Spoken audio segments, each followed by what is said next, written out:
வேங்கை வலையொலி உறவுகளுக்கு வணக்கம். மீண்டும் ஒரு முறை அரசியல் அரட்டை நிகழ்வில் நம்முடன் நெற்றிக்கண் மகிழன் மற்றும் அபுபக்கர். வணக்கம். இதே இதான் போச்சு. இதே போய் போர்ட்ஃபோலியோல தான் உட்கார்ந்து பேசுறோம். சரி, வார இன்ட்ரோ. அதனால நீங்க யாருன்னு வேற சொல்லக்கூடாது. நாங்க யாருன்ற உங்களை விட அவங்களா. சரி, ரைட். ரெண்டு பேருக்கும் வணக்கம். தொடங்கிடுவோம்.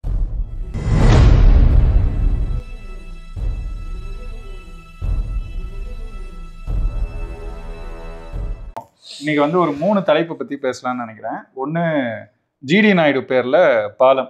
ரெண்டாவது வந்து அண்ணன் திருமாவளவன் சிறுத்தை குட்டிகளின் ரவுடிசங்கள், அதை பத்தி பேசலாம். மூணாவது வந்து இந்த கூட்டணி அலப்பறைகள் நடந்துகிட்டு தாவேகா அதிமுக கூட்டணி அலப்பறைகள், அதை பத்தி பேசுவோம் அப்படின்னு நினைச்சேன். சரி, ஜிடி நாயுடு பேர்ல பாலம், அதுக்கு ஏன் எதிர்ப்பு தெரிவிக்கிறோம் அப்படின்னு எல்லாரும் கேக்குறாங்க. அது கோயம்புத்தூர்ல அந்த பாலம் வந்து கட்டியிருக்கிறாங்க. கிட்டத்தட்ட இந்தியாவிலேயே 3வது பெரிய பாலமா. அது வந்து 10 கிலோமீட்டர் இருக்கு. 10 கிலோமீட்டர் நீண்ட ஒரு பாலம். இந்த இடத்துல ஒரு சின்ன செய்தி ஒண்ணு சொருகிக்கிறேன். சென்னையிலேயே பெரிய பாலம் எது தெரியுமா? மேடவாக்கத்து பாலம். சரி, இவர் ஏரியா பாலமா? சரி, அப்ப அந்த பாலத்துக்கு வந்து ஜிடி நாயுடு பேரை வைக்கிறாங்க. இதுல ஜிடின்னு பேர் வைக்கிறதா, ஜிடி நாயுடுன்னு பேரை வைக்கிறதா இப்படின்ற சண்டை ஓடிட்டு இருக்கு. முதல்ல இந்த வெங்காயம் பேரை எதுக்கு வைக்கணும்? ஏன்னா கோயம்புத்தூருக்குன்னு பெருமை இல்லையா? கோயம்புத்தூருக்குன்னு வரலாறு இல்லையா? கோயம்புத்தூர் மண்ணுக்கு பங்களிப்பு செஞ்சா அந்த மண்ணினுடைய மைந்தர்கள் இல்லையா அப்படின்னா எத்தனையோ பேர் இருக்கிறாங்க. இப்போ அண்ணன் சீமான் அவர்கள் கூட தீரன் சின்னமலை அவர்களுடைய பெயரை வைங்கன்னு சொல்லிட்டு நாம வந்து கோரிக்கை அண்ணன் வச்சிருக்கிறாங்க. அப்படி தமிழ் சான்றோர்கள் எத்தனையோ பேர் இருக்க அந்த கோயம்புத்தூர்னாலே ஒரு தொழில் நகரம். அந்த தொழிலுக்கு பங்களிப்பு செஞ்சவர்கள் எத்தனையோ தமிழர்கள் இருக்கிறாங்க. அப்போ அவர்களுடைய பெயரெல்லாம் வைக்காம திட்டமிட்டு இந்த ஜிடி நாயுடு பேரை வந்து வைக்கிறாங்க. இதுல என்ன கூத்து அப்படின்னா, ஜிடி நாயுடு பேரை ஏன் வைக்கிறீங்க அப்படின்னு நம்ம கேட்கும்போது அவர் சொல்றாங்க, அவர் வந்து சயின்டிஸ்ட். மெக்கானிக் நீ சொல்றடா, அவங்க சொல்றது சயின்டிஸ்ட்ன்றாங்க. சரி, என்னத்தை கண்டுபிடிச்சாரு? சயின்டிஸ்ட்னா ஒரு கண்டுபிடிப்பு. தாமஸ் ஆல்வா எடிசன் ஒரு இதை கண்டுபிடிச்சாரு, ஐன்ஸ்டீன் ஒரு இதை கண்டுபிடிச்சாரு. இப்படி பல டெஸ்ட்லாம். இவரும் கூட தான் இந்தியாவின் எடிசன்.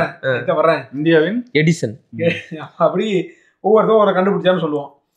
அப்போ ஏதாவது ஒரு கண்டுபிடிப்புக்கு பின்னாடி இருக்கிறவர் தான் ஒரு விஞ்ஞானின்னு நம்ம சொல்லுவோம். ஒரு ஆய்வின் அடிப்படையில் வரக்கூடிய ஒரு விஞ்ஞானி. ஆமா, அப்படி சொல்லுவோம். அப்ப இவர் என்னத்தரா கண்டுபிடிச்சாரு அப்படின்னா, அவர் என்ன கண்டுபிடிச்சாருன்னு நம்ம கேட்டதை இப்பதான் கண்டுபிடிச்சிட்டு இருக்கானுங்க. சொல்ல தெரியல இது வரைக்கும். இல்ல, அவர் என்ன கண்டுபிடிச்சாருன்றதை இப்ப கண்டுபிடிக்கிறாங்க. அப்ப அவரை விட பெரிய விஞ்ஞானிகள் இப்ப இருக்கிறவங்க அவர் என்ன கண்டுபிடிச்சாருன்றதை கண்டுபிடிக்கிறவங்க. அப்ப இந்த ஜிடி நாயுடு பேர வைக்கிறாங்க. அது எங்க ஐயா சுபவீர பாண்டியன் முதல்ல அந்த பர்னிச்சர் அப்புறம் உடைக்கிறாங்க. செய்வோம், அது ஒன்னொன்னா செய்வோம். சுபவீர பாண்டியன், வீரமணி எல்லாரையும் வரிசையா செய்வோம். அப்ப முதல்ல இந்த ஜிடி நாயுடுவை பொறுத்த வரைக்கும் அப்ப இவர் என்ன கண்டுபிடிச்சாருன்னு தெரியல, ஒன்னும் தெரியல. ஏதோ வெள்ளக்காரன் காலகட்டத்துல ஏதோ அந்த வெள்ளக்காரனுக்கு ஏதோ மெக்கானிக் வேலை பார்த்து கொடுத்தாரு போல. இந்த டயர் பஞ்சர் டைனமோ கண்டுபிடிச்சாரு அப்படின்னு. அதெல்லாம் கிடையாது, மைக்கேல் ஃபாரடே தான் டைனமோ. அதாவது ஒருத்தர் டைனமோ சொல்லல, சொன்னாங்களே. அப்படிதான் சொன்னாங்களே. சொன்னானுங்களே சொன்னீங்களே மாதிரி. அதுல வந்து இன்னொருத்தர் என்ன சொல்றாங்கன்னா, சேவிங் பிளேட கண்டுபிடிச்சாருன்றாங்க. இப்படி பல கருத்தாடல்கள் சொல்லி கண்டுபிடிச்சாரு. அவர் கூடவே இருந்தவருக்கு அதை சேவ் பண்ணி பார்க்கல. என்ன அது தெரிஞ்சவன் சிரிச்சுக்கோ, தெரியாதவன் விட்டுரு. இல்ல, தெரிஞ்சவன்ட்ட கேட்டு சிரிச்சுக்கோ. அப்புறம் முட்டிக்கால் வரைக்கும் தாடி வளர்த்து போட்டு. சரி, இப்ப இதுக்குள்ள போவோம். இப்ப இவர் வந்து என்னத்தரா ஒன்னதையும் கண்டுபிடிக்கல. ஏதோ வெள்ளக்காரங்க வந்து இந்த மாதிரி பஞ்சர் ஆச்சு, வெள்ளக்காரங்க கார் டயர் பஞ்சர் ஆச்சுன்னா பஞ்சர் பண்றது, பிரேக் பிடிக்கலன்னா பிரேக் லிவரை மாத்துறது, இந்த மாதிரி ஏதோ இது பண்ணிட்டு இருக்காங்க போல. அப்ப அந்த வெள்ளக்காரன் கேரேஜ் என்னமோ இருந்துச்சான். சரி, வெள்ளக்காரன் போனதுக்கு அப்புறம் அந்த கேரேஜ்ல வெள்ளக்காரன் பேர் எடுத்துட்டு இந்த ஆள் பேரை போட்டு ஜிடி சொப்ன சுந்தரி கார் இப்ப யார் வச்சுக்கான்ற மாதிரி இந்த ஆள் பேரை போட்டுக்கிட்டு அவன் கடையை விட்டுட்டு போனவனே அந்த கடையை இவரு வச்சு நடத்திக்கிட்டாங்க. இப்படி போட்டுக்கிட்டு இப்போ என்ன சிக்கல்னா, இதுக்கு வந்து அடிப்படையில ஜிடி அப்படின்னு தான் பேர் வைக்கிறாங்க. இதுக்கு அவர் பேர்ல இருந்த பள்ளிக்கூடம் அது இதுன்னு வச்சுக்க, எல்லாத்துக்கும் ஜிடி தான் இருக்குது. அவங்க குடும்பம் நடத்துறது. அதாவது என்ன கூத்துனா, தனிப்பட்ட நபர்களுக்கு சாதி பாசம் இருக்கும். அவங்க சாதி பாசத்தினால வைக்கலையோ எதனால வைக்கலையோ அவங்க தனிப்பட்டது. ஏன்னா அவங்க அந்த நாயுடுன்ற பேர் வச்சுக்கிறதில்ல. ஆனா ஒரு அரசாங்கத்துக்கு சாதி பாசம் இருக்குது பாருங்க. குடும்பம் நடத்தக்கூடிய பள்ளிக்கூடங்களுக்கு, இந்த கார் செட், மெக்கானிக் செட்டுக்கு, மருத்துவமனைக்கு இதுக்கெல்லாம் வந்து ஜிடின்னு தான் பேர் இருக்குது, நாயுடுன்ற பேர் இல்லை. அப்ப அதுக்கே அப்படி இருக்கும்போது இப்போ குறைந்தபட்சம் குடும்பத்தார் ஒரு கோரிக்கை வைக்கிறாங்க அப்படின்னா கூட பரவாயில்ல, அது கூட கன்சிடர் பண்ணலான்ற ஒரு ஆப்ஷன் தான். அப்படி அடையாளப்பட்டாருங்க, அவங்க பேரா ஒரு கோரிக்கை வச்சாரு, குடும்பத்தான் ஒரு கோரிக்கை வச்சா அப்படின்னா சரி, இந்த கோரிக்கை அடிப்படையில் இருந்தா கூட குறைந்தபட்சம் ஒரு நியாயம் இருக்கும். இங்க என்னன்னா குடும்பத்துக்காரங்களே அப்படி நடத்தல, ஆனா அரசாங்கம் உள்ள கொண்டு வருது அப்படின்னா அங்கதான் திராவிடத்தினுடைய லாபி இருக்கு. பல விஷயங்கள் இருக்கு. அதுல வந்து பாத்தீங்கன்னா ஓட் பாலிடிக்ஸ் இருக்கு. ரெண்டாவது அவங்களுடைய அந்த உள்ளூர ஊறி போயிருக்கிற நாயுடு ஜாதி வெறி, இது எல்லாமே அதுக்குள்ள இருக்கு. இப்ப ஜிடி நாயுடுவோட அந்த பேரை அந்த பாலத்துக்கு வச்சது சரியா தப்பான்னு கேட்டா, நீ ஜாதி பேரோட வச்சாலும் சரி இல்லைன்னாலும் சரி எப்படி இருந்தாலும் அந்த பேரை அந்த பாலத்துக்கு வச்சிருக்க கூடாது. ஏன்னா அபு சொன்ன மாதிரி கொங்கு மண்டலத்தை சேர்ந்த, கோவையை சேர்ந்த எத்தனையோ தமிழ் தலைவர்கள் நம்முடைய மக்களுக்காக, இந்த மண்ணுக்காக உழைச்சிருக்கிறாங்க, சுதந்திர போராட்டத்துல ஈடுபட்டு இருக்கிறாங்க. அவங்களோட பேரை எல்லாம் வைக்கலாம்ல, எதுக்கு குறிப்பா இவரோட பேரை வைக்கணும், அதுவும் ஜாதி பேரோட சேர்த்து வைக்கணும்? அந்த காரணத்தை நான் சொல்றேன். இப்ப தீரன் சின்னமலையோட பேரை வச்சிருக்கலாம், காளிங்கராயனோட பேரை வச்சிருக்கலாம், இல்ல நவீன கால அரசியல் தலைவர்களோட பேரைத்தான் வைக்கணும். அப்படின்னா ஒடுக்கப்பட்ட மக்களுக்காகவும் ஏழை எளிய மக்களுக்காகவும் எவ்வளவோ நல்லது செஞ்ச அவினாசி லிங்கம் செட்டியாரோட பேரை வச்சிருக்கலாம். இல்லைன்னா ஆரம்ப காலகட்டத்தில் நீதி கட்சி காலகட்டத்தில் தமிழ்நாடு சட்டமன்றத்திற்கு தேர்ந்தெடுக்கப்பட்ட சுப்ராயன் இல்லைன்னா சுப்ராயன் பேரை கூட வச்சிருக்கலாம். ஏன் அவர் பேர் வைக்க கூடாதா? அவர் தான் முதல் கம்யூனல் ஜீவோவே கொண்டு வந்தாரு. பழனிசாமி கவுண்டரோட பேரை வச்சிருக்கலாம். இத்தனை தலைவர்கள் இருக்கும்போது தேடி போய் ஜிடி நாயுடுவோட பேரை எதுக்கு வைக்கணும்? ஜிடி நாயுடுவோட பேர்ல கோயம்புத்தூர்ல ஒரு சாலை இருக்கு, ரேஸ் கோர்ஸ்ல ஒரு சாலை இருக்கு, ஒரு தெரு இருக்கு, ஒரு நகர் இருக்கு, இத்தனையும் இருக்குல்ல. அப்புறம் எதுக்கு இந்த பாலத்துக்கும் அவரோட பேரையே வைக்கிற? இப்ப நம்ம தொழில்துறை அமைச்சர் தங்கம் தென்னரசு கூட கேட்கிறாரு, ஜிடி நாயுடு அப்படின்னு வைக்கலன்னா வேற எப்படி வைக்கிறது? ஜிடின்னு வைக்கிறதா? வைங்க, அப்படிதானே இருக்குது. அவங்க குடும்பத்தை சேர்ந்தவங்களே மருத்துவமனை நடத்துறாங்க, பள்ளிக்கூடம் நடத்துறாங்க, மியூசியம் நடத்துறாங்க. அந்த இடத்துல எல்லாம் ஜிடி மியூசியம், ஜிடி மருத்துவமனை அப்படிதான் வச்சிருக்கிறாங்க. இதுல இருந்து என்ன தெரிய வருது அப்படின்னா, அவர் அப்படிதான் அடையாளப்பட்டாருன்னு சொல்றாங்க இல்ல, அப்படி அடையாளப்பட இல்ல. கரெக்ட். ஜிடின்னு தான் அவர் அடையாளப்பட்டிருக்காரு. ஜிடின்னு தான் அடையாளப்பட்டிருக்கிறாரு. ஏற்கனவே ஜிடின்னு அடையாளப்பட்டவரை வலிந்து நீங்க என்ன செய்தீங்கன்னா இதை வச்சது மூலியமாக இன்றைக்கு ஒரு வாரமா என்ன பேச பொருள்? GD Naidu, GD Naidu, GD நாயுடுன்னு இவனுக்கு தான். அப்போ இந்த திராவிட இந்த கட்டமைப்பு இருக்குதுல்ல, இவனுக்கு எப்படி ஒவ்வொரு ஆட்களையும் கட்டமைச்சு கட்டமைச்சு கட்டமைச்சு கட்டமைச்சு கொண்டு வர்றானுங்க. இப்ப இவங்க கேக்குறாங்கல்ல, இவர் வந்து ஜிடி நாயுடு அப்படின்னு தான் அடையாளப்பட்டாரு அப்படின்னு. இந்த சமாதானத்தை ஏத்துக்கிட்டா இதை எத்தனையோ தமிழ் தலைவர்களுக்கும் பொருத்தி பார்க்கலாம்ல. முத்துராமலிங்க தேவரை எப்படி பேசணும்? அதான் சொல்றாரு சுபவீர பாண்டியன் சொல்றாப்புல, என்ன ஜிடி நாயுடுன்னு சொன்னா எங்களுக்கு வந்து சயின்டிஸ்ட் மெக்கானிக், சரி சயின்டிஸ்ட் வந்து ஞாபகம் பேசுறாங்க. அப்ப சயின்டிஸ்ட் ஞாபகம் வராது, உனக்கே சாதி ஞாபகத்துக்கு வருது அப்படின்னு. இதே தன்னடா வாவு சிதம்பரம் பிள்ளை சொல்லும்போது, வாவு சிதம்பரம் பிள்ளை, ஊவே சாமிநாத ஐயர், முத்துராமலிங்க தேவர், இங்க எல்லாம் இருக்கிற சாதி பேரை வெட்டிட்டு முத்துராமலிங்கனார், வாவு சிதம்பரனார், ஊவே சாமிநாதர் அப்படின்னு அந்த இடத்துல மட்டும் சாதி பேரை நீக்கனீங்கல்ல, அவங்களும் அப்படிதான் அடையாளப்பட்டாங்க. ஐயர்வாள், பிள்ளைவாள் அப்படிதான் கூப்பிடுவாங்க. அன்னைக்கு நாங்க முடிச்சாரு. அன்னைக்கு எங்களுக்கு வந்து வாவு சிதம்பரனார் பிள்ளையா இருந்த போது சுதந்திர போராட்ட தியாகியாத்தான் எங்களுக்கு தெரிஞ்சாரு. அதான் கேட்க வந்தேன். அந்த இடத்துல எல்லாம் உங்களுக்கு ஜாதி தெரியுது, இங்க மட்டும் தெரியலையா? வாவு சிதம்பரம் பிள்ளைன்னு சொல்லும் போது கப்பலுடைய தமிழன், செக்குழுத்த செம்மல், பொது நலனுக்காக நாட்டு நலனுக்காக தன்னுடைய வழக்கறிஞர் பதவியை துறந்து கடைசியில மண்ணெண்ணெயை வித்து சொத்தெல்லாம் வித்து இழந்து ஓட்டாண்டியா போய் இந்த மண்ணை மக்களை நேசிச்சு சுதேசி கப்பல் விட்டவ கடைசியில சோத்துக்கு வழி இல்லாம என் பாட்டம் அப்படி செத்து போனான்ற அந்த தியாக வரலாறு தான் நமக்கு ஞாபகத்துக்கு வருது. இப்ப வாவு சிதம்பரம் பிள்ளைன்னு சொல்லும் போது நமக்கு இது ஞாபகம் வரும்போது உங்களுக்கு ஏன்னா சாதி ஞாபகத்துக்கு வந்துச்சு? இந்த கேள்வி நம்ம கேட்கலாம்ல. அங்க அவங்களுக்கு சாதி ஞாபகம் வருது, ஆனா நாயுடு அப்படிங்கிற இடத்துல மட்டும் சாதி வரலையா? இதுல சுபவி ஒண்ணு சொன்னாருன்னு கவனிச்சிங்களா? பூலித்தேவனை எப்படி கூப்பிடுவேன்? பூலித்தேவன் தான் கூப்பிடுவோம். வரேன். நான் அதுக்கு முன்னாடி இந்த கேள்வி ஏன் வருதுன்னா, இங்க திராவிடம் பேசுறாங்க, திராவிட மாடல்னு பேசுறாங்க. இவங்க வந்து சாதி ஒழிப்பு தான் திராவிடம் அப்படின்னு இவங்க பல இடத்துல பேசியிருக்கிறாங்க. கேட்டா சான்றுகள் நம்மளால நூற்றுக்கணக்கான சான்றுகள் காட்ட முடியும். சாதி ஒழிப்பு தான் திராவிடம், சமத்துவம் இப்ப பேசலாம் அப்படியே பேசுவாங்க. ஆமா, இல்ல இப்படி பேசி போட்டு பின்னாடி போயிட்டு போர்டு வைப்பாங்க. ஒரு விவாதத்துல என்கிட்ட ஒருத்தர் மறுத்தாரு, அப்படி கிடையாதுன்னு சொல்லி. அதுக்காக சொல்றேன், கேட்டா சான்றுகள் கொடுக்க. இப்ப என்னன்னா, அவங்க சாதி ஒழிப்பை சொன்னாங்க. சாதி ஒழிப்பு எப்படிங்க அப்படின்னா, 100 ஆண்டுக்கு முன்னாடியே சாதி பெயரை நீக்கிட்டு அதை வந்து ஒரு இயக்கமாவே நடத்தினது திராவிட இயக்கம் தான் அப்படின்னாங்க. அந்த 100 ஆண்டு இப்ப தொட போறோம். இந்த காலகட்டத்துல வந்து நீங்க அந்த சாதி பேரை, எந்த சாதி பேரை நீக்கணும்னு சொன்னீங்களோ அந்த சாதி பேரோட ஒரு இடத்துக்கு பேர் வைக்கிறீங்க. அதை பத்தி கேள்வி கேட்டா அவர் அப்படித்தானே அறியப்பட்டார் அப்படிங்கிறீங்க. இது மட்டும் இல்லாம சில மாதங்களுக்கு முன்னாடியே ஒரு அரசாணை வெளியிட்டாரு. முதல்வர் பேர்லயே தான் வெளியாச்சு. அதுல என்னன்னா தெருக்கள்லாம் இருக்கிற பெயர்கள்ல இந்த சாதி பின்னோட்டுகள், இப்ப இதுல நாயுடுன்னு இருக்கிறது போல நீங்க சொன்னது மாதிரி வ.உ. சிதம்பரம் பிள்ளைன்னு இருக்கா, முத்துராமலிங்க தேவர்னு இருக்கா, இந்த மாதிரி இருக்கிறதுலாம் வந்து அந்த சாதி பின்னோட்டுகளை நீக்க வேண்டும் அப்படின்னு சொல்லி ஒரு அரசாணை போட்டாங்க. அண்மையில இது நடக்குது. அதை ஏங்க பின்பற்றலன்னு தான் நம்ம கேள்வி கேட்கிறோம். சரியா இது வெளியாகும் போது இன்னொரு அரசாணை வருது.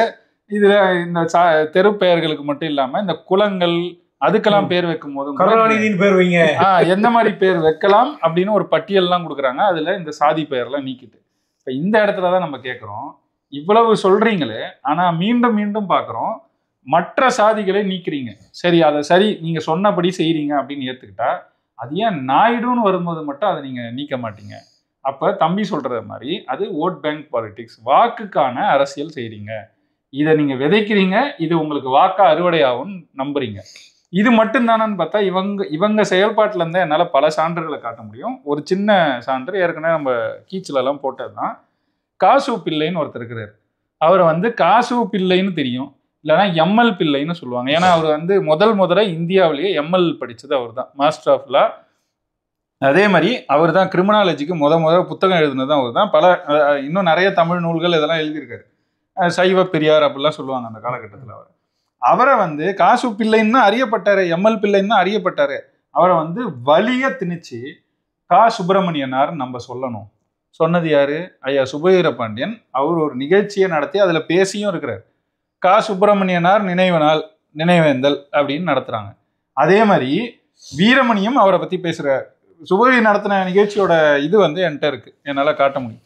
ஆனா வீரமணி பேசுனதை நான் கேட்டிருக்கிறேன். சுப்பிரமணியனார்னு சொன்னா என்ன, இதனால ஏதாவது மரியாதை குறைஞ்சு போயிடுது அவருக்கு? நம்ம இப்படி சொல்லணும், நம்ம தான் தயங்குறோம். அப்படி தயங்க வேண்டிய தேவை இல்லை, நம்ம அதை பழக்கப்படுத்தணும், இப்படிதான் சொல்லணும், இப்படிதானே எல்லாரும் பண்ணோம் அப்படின்னு பேசினவர் ஜிடி நாயுடுன்னு சொல்லி அதை இதே கேள்வியை அந்த இடத்துல ஏன்டா கேட்க மாட்டீங்க, நாங்க கேட்கும் போது ஏன் அதை ஏத்துக்க மாட்டீங்கன்னா, இப்படி பேசின அதே வீரமணி வந்து பேசுறாரு, அப்படித்தானே அவர் அறியப்பட்டார், அதுதானே அவரோட அடையாளம். அதை அப்படியே கொஞ்சம் படிச்சு காட்டிட்டுமானே, அதை நீக்கிட்டா அவர் யாருக்காக நம்ம செய்யற நோக்கமே தெரியாது. விடுதலையில இது சம்பந்தமா ஒரு அறிக்கை வெளியிட்டு இருக்கிறாரு வீரமணி. அதுக்கு தலைப்பு போட்டு இருக்கிறாரு பாருங்க, சிலவற்றிற்கு விதிவிலக்கு வேண்டும். நாயுடு ஜாதிக்கு மட்டும் விதிவிலக்கு வேண்டும். ஆமா, இது ஒன்று விஷமம் அல்லது புரியாத்தனம். எவ்வளவு அழகா இருக்கு பாத்தீங்களா தமிழ். சரி, ஓகே. விஷமத்தை பற்றி நாம் பேச வேண்டிய அவசியம் இல்லை, புரியாதவர்களுக்கு புரிய வைக்க வேண்டும். ஜிடி நாயுடு, ராஜகோபாலாச்சாரியார் போன்ற பெயர்கள் இருக்கிறது என்று சொன்னால் தங்களுடைய கையொப்பங்களையும் அப்படித்தான் போடுவார்கள். இத நோட் பண்ணிக்கோங்க, தங்களுடைய கையொப்பங்களையும் அப்படித்தான் போடுவார்கள். அவர்கள் அப்படியே அடையாளப்படுத்தப்பட்டிருக்கிறார்கள். அதை நீக்கி துரைசாமி பாலம் என்றால் எந்த துரைசாமி என்று யாருக்கும் தெரியாது. கோயம்புத்தூரிலேயே துரைசாமி என்றால் தெரியாது. இன்னும் கேட்டால் அவருடைய பேரப்பிள்ளைகளுக்கே துரைசாமி யார் என்று கேட்டால் தெரியாது என்றுதான் சொல்லுவார்கள். அப்படிப்பட்ட ஒரு சூழ்நிலையில் சிலவற்றிற்கு விதிவிலக்குகள் வேண்டும். ஜிடி நாயுடு என்று சொல்லும் போது அவரை நாயுடுவாக யாரும் பார்க்கவில்லை, விஞ்ஞானியாகத்தான் அவரை பார்க்கிறார்கள். அந்த விஞ்ஞானி ஜிடி நாயுடு என்றுதான் அடையாளமாக இருக்கிறார். ஆகவே ஜிடி பாலம் என்று வைக்க முடியாது. இப்ப இதுல நான் ஒண்ணு அடிக்கோடிட்டு கொள்ளுங்கள் அப்படின்னு சொன்னேன்ல, அவங்க அப்படித்தான் அடையாளப்படுத்தப்பட்டு இருக்கிறாங்க, அவங்களும் அப்படித்தான் கையெழுத்து போட்டு இருக்கிறாங்க அப்படின்னு சொன்னாருல்ல. வ.உ. சிதம்பரனார் ஈவேராவுக்கு கடிதம் எழுதினார்ல, அந்த கடிதத்துல எப்படி கையெழுத்து போட்டிருக்காரு? வ.உ. சிதம்பரம் பிள்ளை அப்படின்னு தான் போட்டிருக்காரு. அங்க மட்டும் பிள்ளைய வெட்டிட்டீங்க. முத்துராமலிங்க தேவர் அப்படின்னு தான் நம்ம முத்துராமலிங்கனார் வந்து கையெழுத்து போட்டிருக்காரு, அங்க மட்டும் தேவரை வெட்டிட்டீங்க. இவ்வளவு ஏன்? முதுகுளத்தூர் கலவரம் நடந்துச்சு. இந்த கலவரத்திற்கு காரணமான முத்துராமலிங்க தேவரை கைது செய்ய வேண்டும் அப்படின்னு விடுதலையில அறிக்கை எழுதின ஈவேரா நம்ம ஐயா முத்துராமலிங்கனாரை எப்படி குறிப்பிட்டாரு? மூத்தேவர். முத்துராமலிங்கம்ன்ற பேரே வரல, மூத்தேவரை கைது செய்ய வேண்டும் அப்படின்னு சொன்னார். அப்ப அங்கெல்லாம் உங்களுக்கு வந்து தேவர், பிள்ளை, ஐயர் இதெல்லாம் ஜாதியா தெரியுது. நாயுடுவுக்கு மட்டும் விதிவிலக்கு வேணும் அப்படின்னு வெக்கமே இல்லாம உலகின் ஒரே பகுத்தறிவு நாளேட்டில் அறிக்கை வெளியிடுறாரு வீரமணி. இவர் என்னன்னு சொல்றது? இன்னொன்னு நல்லா கவனிச்சு பாருங்க, இந்த நாயுடு ஜாதிக்கு மட்டும் இவங்க என்னைக்குமே விதிவிலக்கு கொடுப்பாங்க. 1939 நினைக்கிறேன். ஈவேரா வந்து குடியரசுல ஒரு கட்டுரை எழுதினாரு. எல்லாருக்கும் தெரிஞ்ச கட்டுரை தான். நாயக்கமார்கள் நாமம் சாத்தப்பட்டார்கள். கோயம்புத்தூர் ஜில்லாவுல வெள்ளாள கவுண்டர்களுக்கு அடுத்தபடியாக நாயக்கர்கள் தான் இருக்கிறாங்க. காங்கிரஸுக்காக எவ்வளவோ உழைச்சிருக்கிறாங்க. ஆனா இன்னைக்கு மத்திய பாராளுமன்றத்திற்கு ஒரு நாயக்கமார்களுக்கு கூட காங்கிரஸ் வாய்ப்பு தரல அப்படின்னு அவங்க சொந்த ஜாதிக்காக அவ்வளவு அங்கலாய்த்து அந்த கட்டுரையை எழுதி இருப்பாரு. இன்னொரு முக்கியமான இடம் இருக்கு, நாயக்கரை தப்பிக்க விட்ட இடம், எல்லாருக்கும் தெரியும், கீழவெண்மணி படுகொலை. கோபாலகிருஷ்ணன் நாயுடுவை கண்டிச்சு ஒரு அறிக்கை கூட வெளியிடல. இப்ப முதுகுளத்தூர் கலவரம் வந்த போது எவ்வளவு தெளிவா மூதேவர் கைது செய்ய வேண்டும் அப்படின்னு போட்டீங்க. ஏன் இங்க போடு கோக்கி நாயுடுவை கைது செய்ய வேண்டும், வாயே தரகலையா கடைசி வரைக்கும் நாயுடுவுக்கு. இதேதான் ஆரம்ப காலகட்டத்துல இருந்து இந்த நாயக்கர் நாயுடு அப்படிங்கிற சாதிக்கு அவ்வளவு இணக்கமா இருப்பாங்க, அவ்வளவு பாதுகாப்பா இருப்பாங்க. அந்த இடத்துல இருந்துதான் வீரமணியோட இந்த அறிக்கையையும் நாம பார்க்கணும். வீரமணி மட்டும் இல்ல, விடுதலை ராஜேந்திரன், கோவை ராமகிருஷ்ணன், அம்புட்டு கருப்பு சட்டக்காரங்களும் அம்புட்டு திராவிடர்களும் விழுந்து விழுந்து முட்டு கொடுக்குறாங்க. அவர் ஜிடி நாயுடுன்னு தான் சொல்லி இருக்கிறாங்க. அப்படித்தான் அடையாளப்படுத்தணும். அப்படிலாம் ஒன்றும் கிடையாது. இப்போ அதுதான் இப்போ சுபவி சொன்னார்ல, எங்களுக்கு வந்து இவரை ஜிடி நாயுடுன்னு சொல்லும்போது இதுக்கு வந்து விஞ்ஞானியாக தெரிகிறார், உங்களுக்கு ஏன் சாதியாக தெரியும். இப்போ நான் சுபவீரை பற்றி அப்படியே கேட்குறேன். சுபவீர பாண்டியன் செட்டியார் எப்படின்னு நான் சொன்னேன்னு வைங்களேன், நமக்கு என்ன தெரியும், சுபவி ஒரு பேச்சாளர், ஒரு புத்தக எழுத்தாளர், திராவிட இயக்க சிந்தனையாளர் இப்படின்னு தெரியும். நிறைய போய் பேசுவார் இப்படி கூட தெரியும். உருட்டல் மன்னன் இதெல்லாம் கூட தெரியும். இப்போ இந்த சுபவீர பாண்டியன் செட்டியார்னு நம்ம கூப்பிட்டேன்னா அவர் ஏற்றுப்பாரா? ஏத்துக்கிறான்னு சொல்லுங்க, நம்ம கூப்பிடலாம். இல்ல, அவர் வந்து தன்னை அப்படி அடையாளப்படுத்திக்கல. அப்ப என்ன பிரச்சனைன்னா, அப்ப உங்க பின்னாடி சாதி போட்டா நீங்க அது இதா பாக்குறீங்க, அததானே ஜிடி நாயுடுக்கும் பார்க்கணும். கண்டிப்பா. அப்ப அங்க மட்டும் விதிவிலக்கு சொல்றீங்க. இவங்க நூற்றாண்டுகளாக திராவிட இயக்கம் சாதியை துறதுன்னு சொல்றாங்கல்ல. இந்த திராவிட இயக்கம் எது தென்னிந்திய நல உரிமை சங்கம், இந்த ஜஸ்டிஸ் பார்ட்டி, இதுல இருந்துலாம் வந்தவங்க நாங்க அப்படின்னு சொல்றாங்கல்ல. அதனுடைய மூலவர்கள் 2 பேரை சொல்லுவாங்களே, நடேசனாரம் நாயர். நடேசனாரம் ஏத்துக்க மாட்டானுங்க இவனுங்க. அது தமிழன்ல. நீங்க சொன்ன மாதிரி தரவாடு மாதவன் நாயர், அது என்ன நாயர்ன்றது என்ன படிச்சவன பட்டமா, இல்ல இன்னொரு தியாகராய செட்டியார்ன்றீங்களே அது என்ன படிச்சவன பட்டமா? அப்ப என்னன்னா தமிழ் சாதியை பூரா ஒழிக்கிறேன். நான் என்ன சொல்றேன், நீ பேருக்கு பின்னாடி சாதி இருக்க கூடாதுன்றது நம்ம நிலைப்பாடு. அதை எல்லாருக்கும் கொண்டு வான்னு சொல்றோம். கரெக்ட். நம்ம நிலைப்பாடு, நீ நாயுடுவும் போடாத, நாடாரும் போடாத, தேவரும் போடாத, இந்த பேருக்கு பின்னாடி சாதி போட்டுருக்க கூட தமிழின ஓர்மைக்கு வந்து எதிராக இருக்குது. அதனால சாதி ஒழிப்பு தமிழ் தேசியன்றதை நம்ம கருத்தை முன் வைக்கிறோம். என்ன சிக்கல்னா, ஆமா நீ ஆமாங்கிற, ஆமான்னு சொல்லி போட்டு நீ என்ன பண்ற, நாயுடு நாயக்கருக்கு மட்டும் விலக்கு கொடுக்குற. நம்ம சாதி ஒழிப்பை எல்லா சாதிகளுக்கும் பேசுறோம், irrespective ஆஃப் லாங்குவேஜ், லிங்குவிஸ்டிக் அகைன்ஸ்டா பேசுறோம். இப்ப என்னன்னா தமிழ் சாதிகளை ஒழிக்கணுங்கிறா, தெலுங்கு சாதிகளை வளர்க்கணுங்கிறா. இதுதான் நம்ம எதிர்க்கிறோம். கரெக்ட். இது வந்து ஜிடி நாயுடுக்கு மட்டும் இல்ல, இதுதான் திராவிடம். இதைதான் நம்ம எதிர்க்கிறோம்னா, ஏதோ பொதுவா அதை எதிர்க்கிறோன்றது, இதுதான் திராவிடம். இதை செய்யறதுனால தான் திராவிடத்தை எதிர்க்கிறோம். அதுக்கு உண்மையான சாதி ஒழிப்பு பேசல, உண்மையான ஆரிய எதிர்ப்பு பேசல, எல்லாத்துலயும் உனக்கு சமரசம். அந்த சமரசத்தை கொண்டு வந்து எங்க மேல திணிப்ப, அதை எதிர்த்து நாங்க கேள்வி கேட்டா எங்களுக்கு சாதியவாதின்னு முத்திர குத்துவ. ஆனா நீ தான் சாதியை தூக்கி சுமந்து. இதுக்கு இன்னொரு ஆக சிறந்த சான்று என்னங்க, சத்யராஜ் நடிச்சார்ல படம் ஈவேரா பெரியார். தமிழ்நாட்டுல ஈவேரா பெரியார், ஆந்திராவுல ஈவே ராமசாமி நாயக்கர். அப்ப இவனுக்கு இன்னைக்கு நேரத்துக்கு இல்ல ஜிடி நாயுடு இந்த பாலம் வச்சதோ இப்படி கிடையாது, வரலாறே இதுதான். கரெக்ட், அதுதான் சொல்றேன். நீதி கட்சி தொடக்கத்துல இருந்து அந்த மாதவ நாயர், தியாகராய செட்டி சாதி, இவங்க சொல்ற சாதி ஒழிப்பு அப்படிங்கிறது தமிழ் ஜாதி ஒழிப்பு மட்டும்தான். இது வந்து தெலுங்கு செட்டியாருக்கோ நாயக்கருக்கோ நாயுடுவுக்கோ கிடையாது. அதை முதல்ல நாம புரிஞ்சுக்கணும். இப்ப நீ ஒரு எடுத்துக்காட்டு சொன்னல, நான் ஒரு எடுத்துக்காட்டு சொல்றேன். நம்ம பள்ளி பாட புத்தகங்களை எடுத்து பாருங்க. தமிழ் தாத்தா யார் அப்படின்னு கேட்டீங்கன்னா உவே சாமிநாதர் அப்படின்னு மட்டும்தான் இருக்கும், ஐயர் இருக்காது. கப்பலோட்டிய தமிழன் யார், வாவு சிதம்பரம் பிள்ளை அப்படின்னு இருக்காது, வாவு சிதம்பரனார்னு இருக்கும். இந்தியாவின் முதல் பெண் மருத்துவர் யார், முத்துலட்சுமி ரெட்டி. அங்க மட்டும் என்னடா ரெட்டி, என்ன ரெட்டி? அரசு வந்து 2 திட்டம் அறிவிச்சிருக்கேன். ஒண்ணு வந்து கலப்பு திருமண நிதி உதவி திட்டம், முத்துலட்சுமி ரெட்டி கலப்பு திருமண நிதி உதவி திட்டம், அதுக்கு பேரு. அங்க மட்டும் ஏன் ரெட்டி வருது? அப்புறம் மகப்பேறு நிதி உதவி திட்டம், அதுக்கு முத்துலட்சுமி ரெட்டியோட பேர் வச்சிருக்காங்க. அப்ப ரெட்டி, நாயக்கரு, நாயுடு, தெலுங்கு செட்டியாரு இதெல்லாம் வரலாம்டா. ஆனா தேவரு, பிள்ளை, ஐயரு, வேற என்ன? சரி ஓகே, எந்த தமிழ் சாதியும் வரக்கூடாது. நான் ஏற்கனவே சொன்னேன்ல காசு பிள்ளை. இது இப்போ நீங்க தமிழ்நாடு வர்ச்சுவல் சரி, அண்ணா நூற்றாண்டு நூலகம் இருக்கு, அவங்களுக்கு ஒரு இணையதளம் இருக்கு. இணையதளத்துல போனீங்கன்னா இந்த அறிஞர்களோட வரலாறுலாம் இருக்கு. அந்த வரலாறுல நீங்க எடுத்து தேடி பார்த்தீங்கன்னா கா சுப்பிரமணியனார்னு போட்டிருக்கும். காசு பிள்ளையோட வரலாறை வந்து கா சுப்பிரமணியனாரும் போட்டுதான் நீ போடுறது சரி, அது ஏன் நாயுடுகளுக்கு பின்பற்ற மாட்டேற அப்படிங்கிறது தான் இங்க கேள்வியா இருக்கு. இப்ப இந்த கும்பல் இருக்குல்ல, திமுக, திக, இதுக்கெல்லாம் வால் பிடிக்கக்கூடிய ஒரு கோஷ்டி இருக்குது. அடுத்து அதை பத்தி தான் பேச போறோம். அந்த கோஷ்டி என்ன சொல்லுவோம்?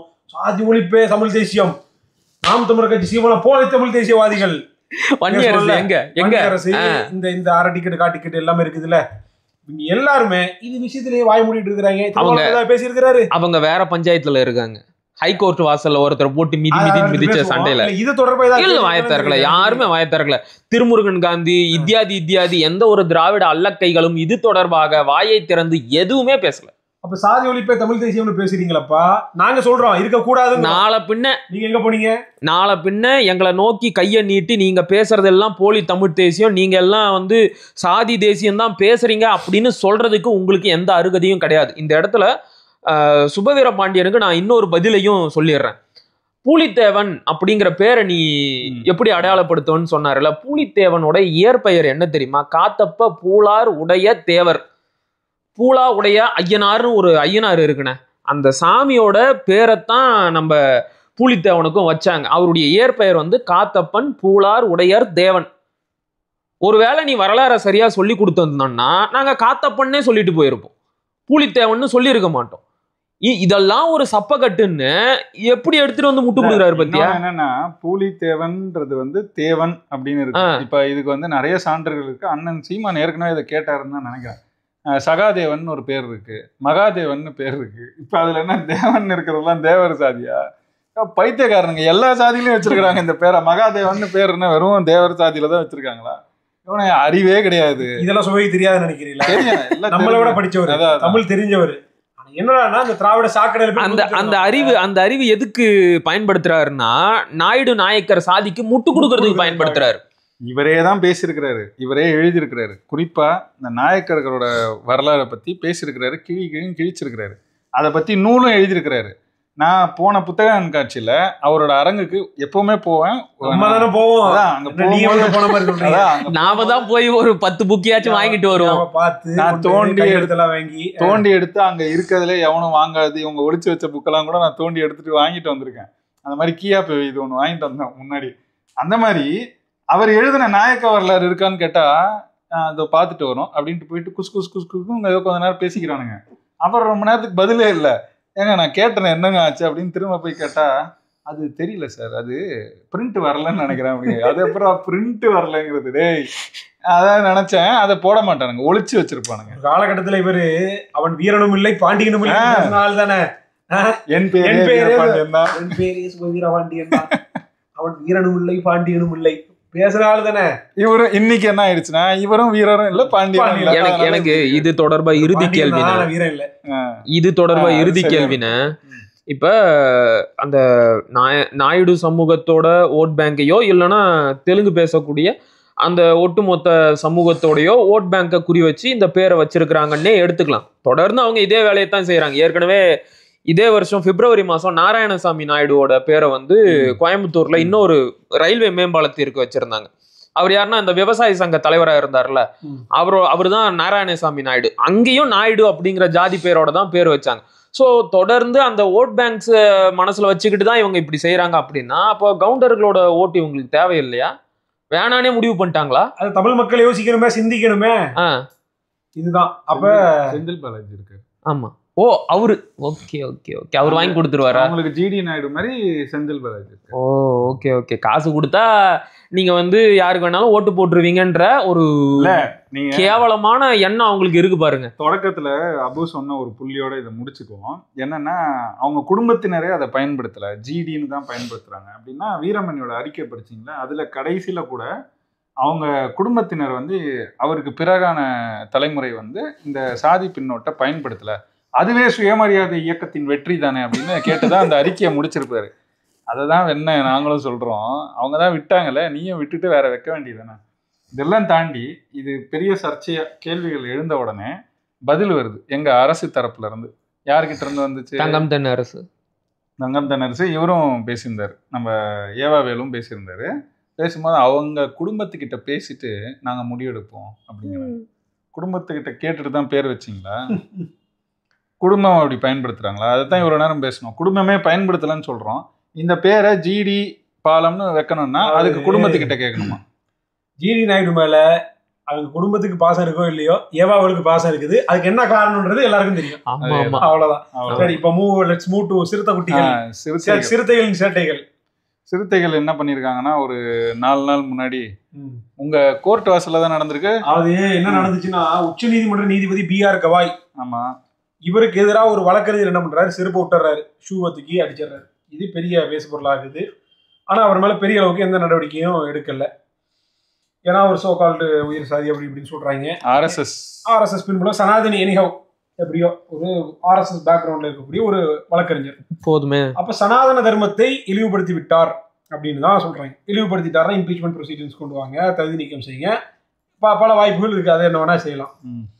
அதை விட்டு போட்டு ஷூவை எரிஞ்சது வந்து it's against the court decorum, modesty of the starship. இதுதான் சட்டம். அப்போ அதை செஞ்சதுக்கு அவர் மேலே கைதோ வேற எதுவும் பண்ணல. அதுக்கப்புறம் ஏன் போய் பேட்டி எடுக்கிறாங்க, நான் செஞ்சது எந்த தவறும் கிடையாது, சனாதன தர்மத்தை இழிவுபடுத்துறதுனால நான் இதை செஞ்சேன்னு சொல்லிட்டு ஓப்பனாக டெக்ளேர் கொடுத்துட்டாப்ல. பார் கவுன்சில் எனக்கு ஒரு கேள்வி. அப்போ பார் கவுன்சில் வந்து அவருக்கு எதிராக ஒழுங்கு நடவடிக்கை எடுத்திருக்காங்க. அவர் லைசன்ஸ் வந்து கேன்சல் பண்ணியிருக்காங்க. மோடி எல்லாமே வந்து ட்வீட் போட்டுட்டு கடந்து போயிட்டாரு. பெரிய அளவுக்கு எந்த நடவடிக்கையும் இல்லை, ஃபார்மாலிட்டிக்கும் நடந்திருக்குது. ஏன்னா அவர் சனாதனத்தை பத்தி என்ன பேசினாரு, அதை பத்தி ஏதாவது செய்திகள் இருக்கா? அது ஏதோ ஒரு வடநாட்டுல ஒரு கோயில், அந்த கோயில்ல ஒரு சிலையினுடைய ஏதோ பாகங்கள் இல்ல அது வந்து கோவில் இல்ல, இந்த மான்யூமெண்ட்ஸ் இருக்கும்லண்ணே, அஜந்தா எல்லோரா குகை இருக்கும்ல, அங்க இருந்த விஷ்ணு சிலையோட முகம் வந்து உடைக்கப்பட்டிருக்கு. அது வந்து அதை எதிர்த்து யாரோ சமூக விரோதிகள் உடைச்சிட்டாங்க, இதை வந்து அரசாங்கமே சரி செஞ்சு கொடுக்கணும் அப்படின்னு சொல்லிட்டு ஒரு பெட்டிஷன் வந்து கோர்ட்டுக்கு போயிருக்கு. அது வந்து கவாய் பெஞ்சுக்கு தான் வந்துச்சு. கவாய் வந்து அந்த வழக்கை பார்த்துட்டு போய் உங்க கடவுள்கிட்டே சொல்லு அப்படின்னு சொல்லிட்டுக்கிறாரு. அதுலதான் இவர் டென்ஷன் ஆகி, அவர் சொன்னதே இவருக்கு தவறாக கூட இருந்திருக்கலாம், கோர்ட்ல வந்து அப்பீல் போலாம். இதை விட காத்திரமான எவ்வளவு பெரிய பெரிய விமர்சனங்களை எல்லாம் வந்து பண்ணிருக்கிறாங்க. இன்னும் சொல்ல போனோம்னா, இப்போ பாபர் மசூதி வழக்குல நம்ம இவர் என்ன சந்திரசூட் என்ன சொன்னாரு, கடவுளுடைய பேச்சை கேட்டுதான் இந்த தீர்ப்பு எழுதுறாரு. அப்ப அதை சட்டப்படி அப்படி அதை ஏத்துக்கலாமா? அப்போ 400 வருஷம் முஸ்லிம்கள் தொழுத பள்ளிவாசனுடைய நிலைமை சட்டத்தின்படி தீர்ப்பு இல்லாம நீ அதை ஒரு நீ நம்புற கடவுள் வந்து சொன்னதாக நீ சொன்ன இதே மாதிரியான ஒரு கருத்து நிர்மலா சீதாராமன் சொன்னாங்க. இப்படி அதுக்குள்ள போனோம்னா போய்கிட்டே இருக்கலாம். ஏன்னா நீதிபதிகள் சட்டத்துப்படி தீர்ப்பு எழுதாம நம்பிக்கையின்படி தீர்ப்பு எழுதுன கூத்தெல்லாம் நம்ம நாட்டில் தான் நடக்குது. சரி, ஒருவேளை BR கவாய் சொன்னது உங்களுக்கு தவறு அப்படின்னு பட்டுச்சுன்னா, நான் தான் முன்னே சொன்ன மாதிரி சட்டரீதியா என்ன நடவடிக்கை எடுக்கணுமோ அதை நீங்க தாராளமா எடுக்கலாம். அதுக்கான எல்லா வாய்ப்புகளும் இருக்குது. இன்னும் சொல்ல போனோம்னா உங்களுக்கு ஃபேவரான ஆட்சி தான் இருக்குது. அப்ப அதை விட்டுட்டு ஷூவால் அடிச்சுட்டு இதால ஏத்துக்க முடியாது, கண்டவுன் பண்ண வேண்டிய ஒண்ணுதான். இப்ப அதுக்கு எதிராகத்தான் என்ன பண்றாங்க அப்படின்னா, விசிக ஒரு ஆர்ப்பாட்டத்தை முன்னெடுக்கிறாங்க. இப்ப ஹைகோர்ட்டினுடைய கேம்பஸுக்கு முன்பாக இந்த இது நடக்குது. இப்ப இதுல வந்து பொதுமக்கள் நுழையக்கூடிய ஒரு நுழைவாய் ஒரு பக்கம் இருக்கும், இன்னொரு பக்கம் வழக்கறிஞர்கள் நுழையக்கூடிய நுழைவாய் இருக்கும். இப்ப இந்த ஆர்ப்பாட்டம் பொதுவாக இந்த கட்சிகள், வழக்கறிஞர்கள் சங்கங்கள் இவங்கெல்லாம் நடத்துறது என்னன்னா, அந்த வழக்கறிஞர்களுடைய கேட்டு தான், அது ஆவின் கேட் அப்படின்னு சொல்லிட்டு சொல்லுவாங்க. இப்ப ஆவின் கேட் இங்க இருக்குதுன்னு வைங்க, இங்க இருந்து ஒரு 20 மீட்டர் தள்ளி, ஒரு 30 மீட்டர் தள்ளி பார் கவுன்சிலுடைய வளாகம், இது உயர்நீதிமன்ற வளாகம், இது பார் கவுன்சிலுடைய வளாகம். இப்ப இந்த ஆவின் கேட்டினுடைய வளாகத்துல தான் திருமாவளவன் தலைமையில BR கவாய்க்கு ஆதரவாகவும் இந்த செயலை கண்டித்தும் ஆர்ப்பாட்டத்தை வந்து நடத்துறாங்க. அதுல வழக்கறிஞர்கள் கலந்துக்கிட்டாங்க, விசிகா கட்சிக்காரங்க கலந்துக்கிட்டாங்க, திருமாவளவன் கலந்துக்கிட்டாரு. இப்ப இந்த ஆர்ப்பாட்டம் முடிஞ்சதுக்கு பிறகாக திருமாவளவனுடைய கார் அங்கிருந்து எடுத்து ஒரு 10-20 மீட்டர் வரும்போது ஸ்பீட் பிரேக்கர் இருக்கும். இப்ப அங்க வேகத்தடை எப்படி இருக்கும் அப்படின்னா, ஒரு 3-4 வேகத்தடை அடுத்தடுத்து இருக்கும். ஏன்னா வழக்கறிஞர்கள் கிராஸ் பண்ணிக்கிட்டே இருப்பாங்க, எப்பயுமே கிராஸ் பண்ணிக்கிட்டே இருப்பாங்க. அதனால யாரும் அங்க வேகமா போயிடக்கூடாது அப்படின்றதுக்காக 1, 2, 3 இருக்கும். அப்ப வேகத்தடையில மெதுவா போவாங்க. இதுதான் நிலைமை. இப்ப கோஇன்சிடென்ட்டா என்ன நடக்குது அப்படின்னா, இந்த வளாகத்துக்கு முன்பாகவே பார்க்கிங் இருக்கும், பைக் பார்க்கிங் இருக்கும், கார் பார்க்கிங் இருக்கும். வழக்கறிஞர்கள் அங்கதான் வண்டியை நிப்பாட்டுவாங்க. இப்ப இந்த வழக்கறிஞர்கள், அவர் பேர் என்ன, ராஜீவ்காந்தியா, அவர் என்ன பண்றாரு அப்படின்னா, அந்த வளாகத்துல அந்த பார்க்கிங்ல இருந்து கரெக்டா பைக் எடுத்துட்டு வர்றாரு. வரும்போது திருமாவளவனுடைய கார் அந்த ஸ்பீட் பிரேக்கர்ல ஏறி இறங்குது. வண்டியை தட்டினதாக சொல்றாங்க, தட்டையிலன்னு சொல்றாங்க. பெரும்பாலும் நம்ம வீடியோ பார்க்கும்போது வண்டியை தட்டின மாதிரி நமக்கு தெரியல. மேபி ஒரு தட்டின மாதிரி ஃபீல் ஆச்சோ என்னமோ தெரியல. உடனே பைக் நிப்பாட்டிட்டு என்ன வரைக்கும் வண்டியை தட்டுன்ற மாதிரி கேட்கிறாரு. இவ்வளவுதான் நடந்துச்சு. உடனே 4-5 சிறுத்தை குட்டிகள் ஏன் தலைவன் காருக்கு முன்னாடி எப்படா வண்டியை நிப்பாட்டலாம் அப்படின்னு ஒருத்தன் வந்து பலாருன்னு அடிக்கிறான். முதல்ல எந்த கேள்வி கணக்கும் கிடையாது, வண்டியை நிப்பாட்டினா வண்டி கூட எடுத்துட்டான் அந்த வழக்கறிஞர். அப்போ உடனடியாக என் தலைவன் முன்னாடி எப்படிடா காரை நிப்பாட்டலாம், வண்டியை பைக்கு நிப்பாட்டலாம், என் தலைவன் காருக்கு முன்னாடி நீ எப்படி நிப்பாட்டிட்டு வந்து எடுத்து பேசலாம் அப்படின்னு அடிக்கிறானுங்க, வண்டியை இப்படி தள்ளி விட்றானுங்க. ஒரு வழக்கறிஞர்கள்லாம் அந்த கோட்டு இதெல்லாம் கலத்திட்டு ஏதோ பெரிய பாஷா ரஜினி மாதிரி இப்படி வந்துக்கிட்டு அடிச்சு அவனை பார் கவுன்சில் வாசல்களை துரத்திட்டு ஓடுறாங்க. கேட்டால் என்ன சொல்கிறாங்க, தலைவரை தாக்க வந்தார், திருமாவளவனுடைய உயிருக்கு பாதுகாப்பு இல்லை, அது செஞ்சது ரவுடித்தனம், அப்பட்டமான ரவுடித்தனம், அடித்தது மிகப்பெரிய தவறு, போலீஸ் இருக்குது, அதே மாதிரி கட்சிக்காரர்கள் இருக்கிறாங்க, கட்சி வழக்கறிஞர்கள் இருக்கிறாங்க. அந்த இடம் அப்படின்றது வந்து அந்த பகுதிக்கு போன எல்லாருக்குமே தெரியும். பார் கவுன்சில் வாசல்ல எப்பயும் 4 போலீஸ்காரங்க இருக்காங்க. ஆமா, வழக்கறிஞர் அல்லாத யாரும் பார் கவுன்சில் உள்ளே போக முடியாது, அவ்வளோ டைட்டான செக்யூரிட்டி இருக்கும். அது மாதிரி ஆவின் கேட்லையுமே இருக்கும், 2 வளாகத்துலையுமே போலீஸ்காரர்கள் எப்போதும் இருப்பாங்க. இப்போ ஒரு வழக்கறிஞர் இருக்கக்கூடிய ஒரு நபர் திருமாவளவனை தாக்க வர்றாரு, திருமாவளவன் உயிருக்கு அச்சுறுத்தல் அப்படின்னா ஒரு தனிநபராக வருவாரா? அது ஒரு வழக்கறிஞர் வருவாரா? சொல்ற பொய்யில ஒரு லாஜ், பொய்ய சொன்னாலும் பொருத சொல்லுங்கடா போக்கத்தை போயிருக்கலான்னு ஒரு பழமொழி உண்டு இல்ல, முதல்வர் சொன்னது இல்ல. அந்த பொய்ய கூட திருமாவளவனே சொல்றாரு. அதுதாங்க பெரிய சங்கடமே. அடுத்து நம்ம பேசுவோம்.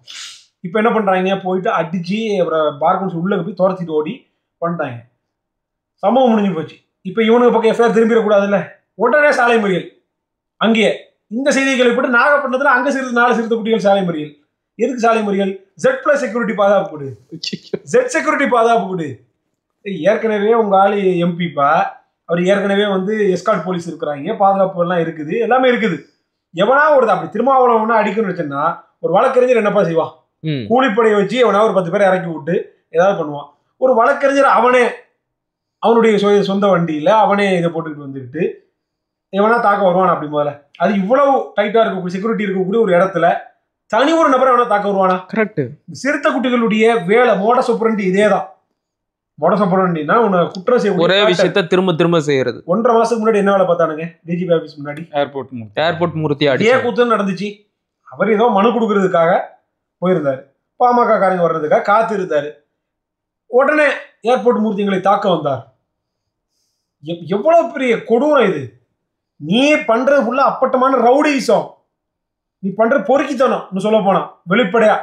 என்ன தைரியம் அப்படின்னா, நம்ம கூட்டணி கட்சி இருக்குது, நமக்கு ஃபேவரான கவர்மெண்ட் இது, நமக்கு மேல எஃப்ஐஆர் திரும்பாம பாத்துப்பாங்க, நம்ம சொன்னா பாதிக்கப்பட்டவங்க மேலே எஃப்ஐஆர் திருப்புவாங்க இப்படின்ற ஒரு துணிச்சல். இல்லைன்னா டிஜிபி ஆபீஸ் முன்னாடி ஏர்போர்ட் மூர்த்தி என்ன அடிக்கிறதுக்கான வருமா? தைரியம் வருமா? அது அமைப்பாய் திருவள்ளுவர் ஒரு புத்தகங்க, இப்பயும் சொல்ற கிளாசிக்கான புத்தகம். நான் படிச்சிருக்கிறேன். விசிகாரனை படிச்சிருக்க மாட்டானுங்க, படிச்சிருந்தா நம்ம தற்கொலை இருக்க மாட்டானுங்க, ரவுடித்தம் மட்டும் இருக்க மாட்டானுங்க. திருமாவளவன் உண்மையிலே மண்டக்காரர், மாற்றுக்கிறதே இல்லை. அவ்வளவு ஒரு அமைப்பு எப்படி செயல்படணும், அமைப்போட கட்டமைப்பு இருக்கணும், அமைப்பு எப்படி செயல்படணும், அமைப்பினுடைய கருத்தில் அவ்வளவுக்கு வாத்தியார் பாடம் எடுத்த மாதிரி பாடம் எடுத்திருப்பாரு. நல்லா படிச்சுட்டு ஃபயர் விட்டுருக்கேன், இப்பயுமே சொல்றேன், பாராட்டி தான் சொல்றேன். ஆனா எழுத்துல இருக்குது இதெல்லாம்.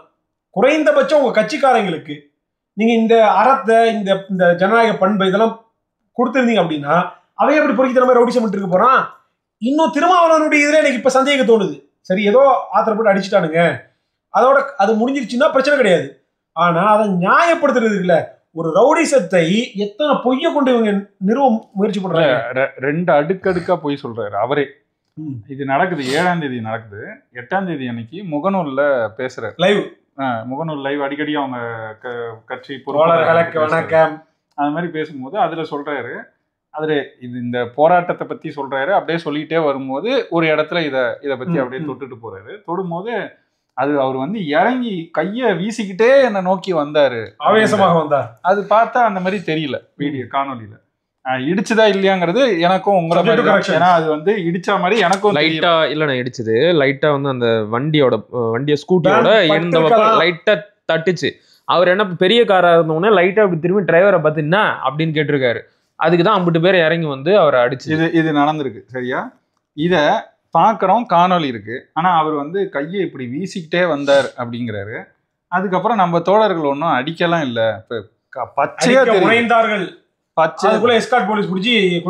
கூட்டிட்டு போய் அவரை வந்து இது பண்ணி அங்க கூட்டிட்டு போனாங்கன்றாரு. இது வந்து Facebook லைவ்ல. அது 8ஆம் தேதி. அதுக்கு அடிக்க முனைந்தார்கள். ஆமா, 10ஆம் தேதி அன்னைக்குன்னு நினைக்கிறேன் ஒரு கூட்டத்துல பேசுறாரு. அந்த கூட்டத்துல பேசும்போது திரும்ப இன்னொரு வெர்ஷன் சொல்றாரு. அப்ப அவன் வந்து என்ன தாக்குறதுக்காக வந்தான், அவன் ஒரு RSS காரன், RSS பின்புலத்துல. எப்படி கண்டுபிடிச்சீங்க? அத சொல்லிட்டு என்னை அடிக்க வந்தாங்க.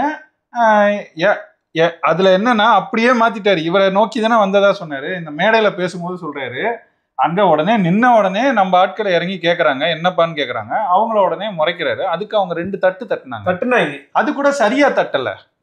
அப்படின்னா என்ன சொல்ல, என்னத்தை ஊக்குவிக்கிறாரு திருமாவளவன்? ஜனநாயக பண்பு, எதிரிக்கு வந்து மாற்று கருத்து இருக்கலாம், அந்த கருத்து நம்மளோட உடன்படாம இருக்கலாம், நமக்கு எதிரான கருத்தா இருக்கலாம், அந்த கருத்து நம்ம சில நேரத்தில் ஆவேசப்படுத்தலாம், என்னவாக இருந்தாலும் அந்த கருத்தை சொல்லக்கூடிய உரிமை அவனுக்கு இருக்குது. இப்படிலாம் பாடம் எடுத்து போட்டு ஒரு அப்பாவை அடிச்சு, நான் என்ன கேட்கிறேன், சிறுத்தை குட்டிகள் அவ்வளவு டைட் செக்யூரிட்டி இருக்கக்கூடிய, போலீஸ் இருக்கக்கூடிய உயர்நீதிமன்ற வளாகத்துல இவ்வளவு வழக்கறிஞர்கள் கூடி இருக்கும் போதே ஒரு வழக்கறிஞரை போட்டு இந்த அளவுக்கு அடிக்கிறானுங்க. ஒரு வழக்கறிஞருக்கே அந்த இடத்துல பாதுகாப்பு இல்லை அப்படின்னா, ஒரு சாமானிய ஒன்றும் தெரியாத ஏப்பசாப்ப இவனுங்கள்ட்ட சிக்கனானுங்க, இவனுக்கு என்ன செஞ்சுட்டு விடுவானுங்க? கரெக்ட். அதாவது இத்தனை ஆண்டு காலமாக சமூக நீதி, முற்போக்கு, பெண்ணிய விடுதலை அப்படின்னு புரட்சி முழக்கங்களா வச்சு விசிகா என்னமோ காமிச்சிட்டு இருந்தாங்க. ஆனா தமிழ்நாட்டு மக்கள் என்ன உணர்ந்துக்கிட்டாங்க அப்படின்னா, இது ஒண்ணும் கிடையாது. விசிகாவுக்கு ஈக்குவல் டு பெண்ணியம், விடுதலை எல்லாம் கிடையாது. விசிகான்ற ரவுடி கட்சி, கட்ட பஞ்சாயத்து கட்சி அப்படின்றத இப்படி மூடி வச்சிருந்தாருல ஒரு திரை, அதை ஃபுல்லா அப்படி உடஞ்சிருச்சு. இந்த எச்ராஜாலாம் பேசுற எச்ராஜா என்ன சொல்லியிருக்காரு தெரியுமா? இவ்வளவு நாள் திருமாவளவனோட தொண்டர்கள் செஞ்சுக்கிட்டு இருந்தாங்க, இப்ப திருமாவளவனே இதை செய்ய. உண்மைதானே இது? கரெக்ட். இதுல அவர் ஒரு பொய் சொன்னாருல்ல, போலீஸ் வந்து எஸ்கார்ட் பண்ணி அந்த நபரை கூட்டிட்டு போயிட்டாரு. அப்படிலாம் கிடையாது. அவர் தெரிச்சு ஓடுறாரு, கோர்ட்டுக்குள்ளே ஓடிட்டாரு, அடிக்கிறாங்க. அவர் தப்பிச்சு கோர்ட்டுக்குள்ள போனாருல்ல, பார் கவுன்சிலுக்குள்ள போனாருல்ல, உள்ள போய் அடிச்சிருக்காங்க. ஆமா, உள்ள போய் அடிச்சிருக்காங்க. இடத்துல நம்ம கட்சியினுடைய ஒண்ணுமே இல்லையா, லைட்டா 2 தட்டு தட்டினாங்க. அதுக்கே என்னால முடியல, ஹாஸ்பிட்டல் சொல்றாரு. இப்ப இத இப்படியே இவர்கிட்ட திரும்பி கேக்குறேன், ஏர்போர்ட் மூர்த்தி சண்டையில என்ன நடந்துச்சுன்னு காணொலியோட இருக்கு. உங்க ஆளுங்க அடிக்கிறாங்க, செருப்பாலேயே அடிச்சாங்க. அடிச்ச பிறகும் அவர் ஒன்னும் செய்யல. பாக்கெட்ல இருந்த இந்த நகை வெட்டி அந்த அதுல இருக்கிற அந்த கத்திய வந்து இப்படின்னு இருக்காரு. உங்க ஆளுங்க தெரிச்சு உழுந்து எழுந்து ஓடுறாங்க. தார் ரோட்ல நீச்சல் ஓடிட்டு அவர் அடிக்கவே இல்லை தெரியுது. ஓடிட்டு அவனுங்க போயிட்டு மருத்துவமனையில அட்மிட் ஆயிட்டு எங்களை வெட்டிட்டாரு, குத்திட்டாருன்னாங்களே. அதுக்கான இந்த குண்டாசு. இங்க ஒரு பொய், இங்க ஒரு பொய். இங்க என்ன செய்திகளோ அதேதான் அங்கேயும் செஞ்சீங்க. ஆனா இங்க ஒரு உருட்டு, அங்க ஒரு உருட்டு. இவரு அறிவுபூர்வமா இவருடைய தொண்டர்களை வளர்த்தெடுக்கவே இல்லை, ரவுடிசத்தை தான் கத்து கொடுக்குறாரு. பார் கவுன்சிலுக்குள்ள நுழைஞ்சு ஒருத்தனை அத்தனை காவலர்கள் முன்னாடி போட்டு அடிக்கிற அளவுக்கு இவங்க துணியிறாங்க. அப்படின்னா நீ சொன்ன மாதிரி ஒரு சாமானியம் கிடைச்சானா என்ன பண்ணுவாங்க? அதையும் இவர் பொய் சொல்லி மறைக்கிறாரு. எனக்கு அப்பதான் கன்ஃபார்ம் ஆச்சு, இவருக்கு தெரியாம இவரு சொல்லாம ஏர்போர்ட் மூர்த்திய இந்த சிறுத்தை குட்டிங்க தாக்கி இருக்காது. இவருக்கு தெரிஞ்சேதான், இவர் சொல்லியேதான் அடிச்சிருக்கிறாங்க. 2 செய்தி இதுல. இந்த வீரம், இந்த திமுறெல்லாம் சொல்றாங்க, கைய கட்டி நாங்க வாய பொத்தி அப்படி முறுக்கிறது, இதெல்லாம் எங்க செய்யணும்னா ஆதிக்கம் எவன் பண்றானோ அவனுக்கு எதிராக செய்யணும். அங்கெல்லாம் வாய திமுக கொடியேத்த விடாம தடுக்குது இல்ல, அங்க காட்டணும். அங்க வீரத்தை காமிச்சிருக்கணும். ஊருக்குள்ள கொடி கட்டி விட்டா ஏந்து அறுக்குறான்ல, அங்க காட்டணும். திருமாவளவன் பேரை அழிச்சானுங்கல்ல, அங்க காட்டியிருக்கணும். வேங்கை வயல திமுக காட்டியிருக்கணும். இப்படி எங்கெங்கெல்லாம் மக்கள் ஒடுக்கப்படுறாங்களோ அங்கெல்லாம் திமுக எங்கெங்கெல்லாம் அராஜகம் பண்றானோ அங்கெல்லாம் நீ காமிச்சிருந்தா குறிஞ்சாங்குளத்துல போய் காட்டிருக்கணும். ஆமா, குறிஞ்சாங்குளத்துல காட்டியிருக்கணும் இந்த வீரத்தெல்லாம். அங்கெல்லாம் வாயை பொத்திக்கிட்டு இருந்துட்டு நான் கேட்கிறேன், 10 பேர் சேர்ந்து ஒருத்தர் அடிக்கிறதுல என்னதான்டா வீரம்? வீரம் அதான் வீரம். இது என்ன மாதிரியான மனநிலைன்னு கேட்கிறேன். இதுக்கு ஃபயர் விடுறானுங்க சிறுத்தை குட்டிகள், அடிச்சு ஓட விட்டோம்.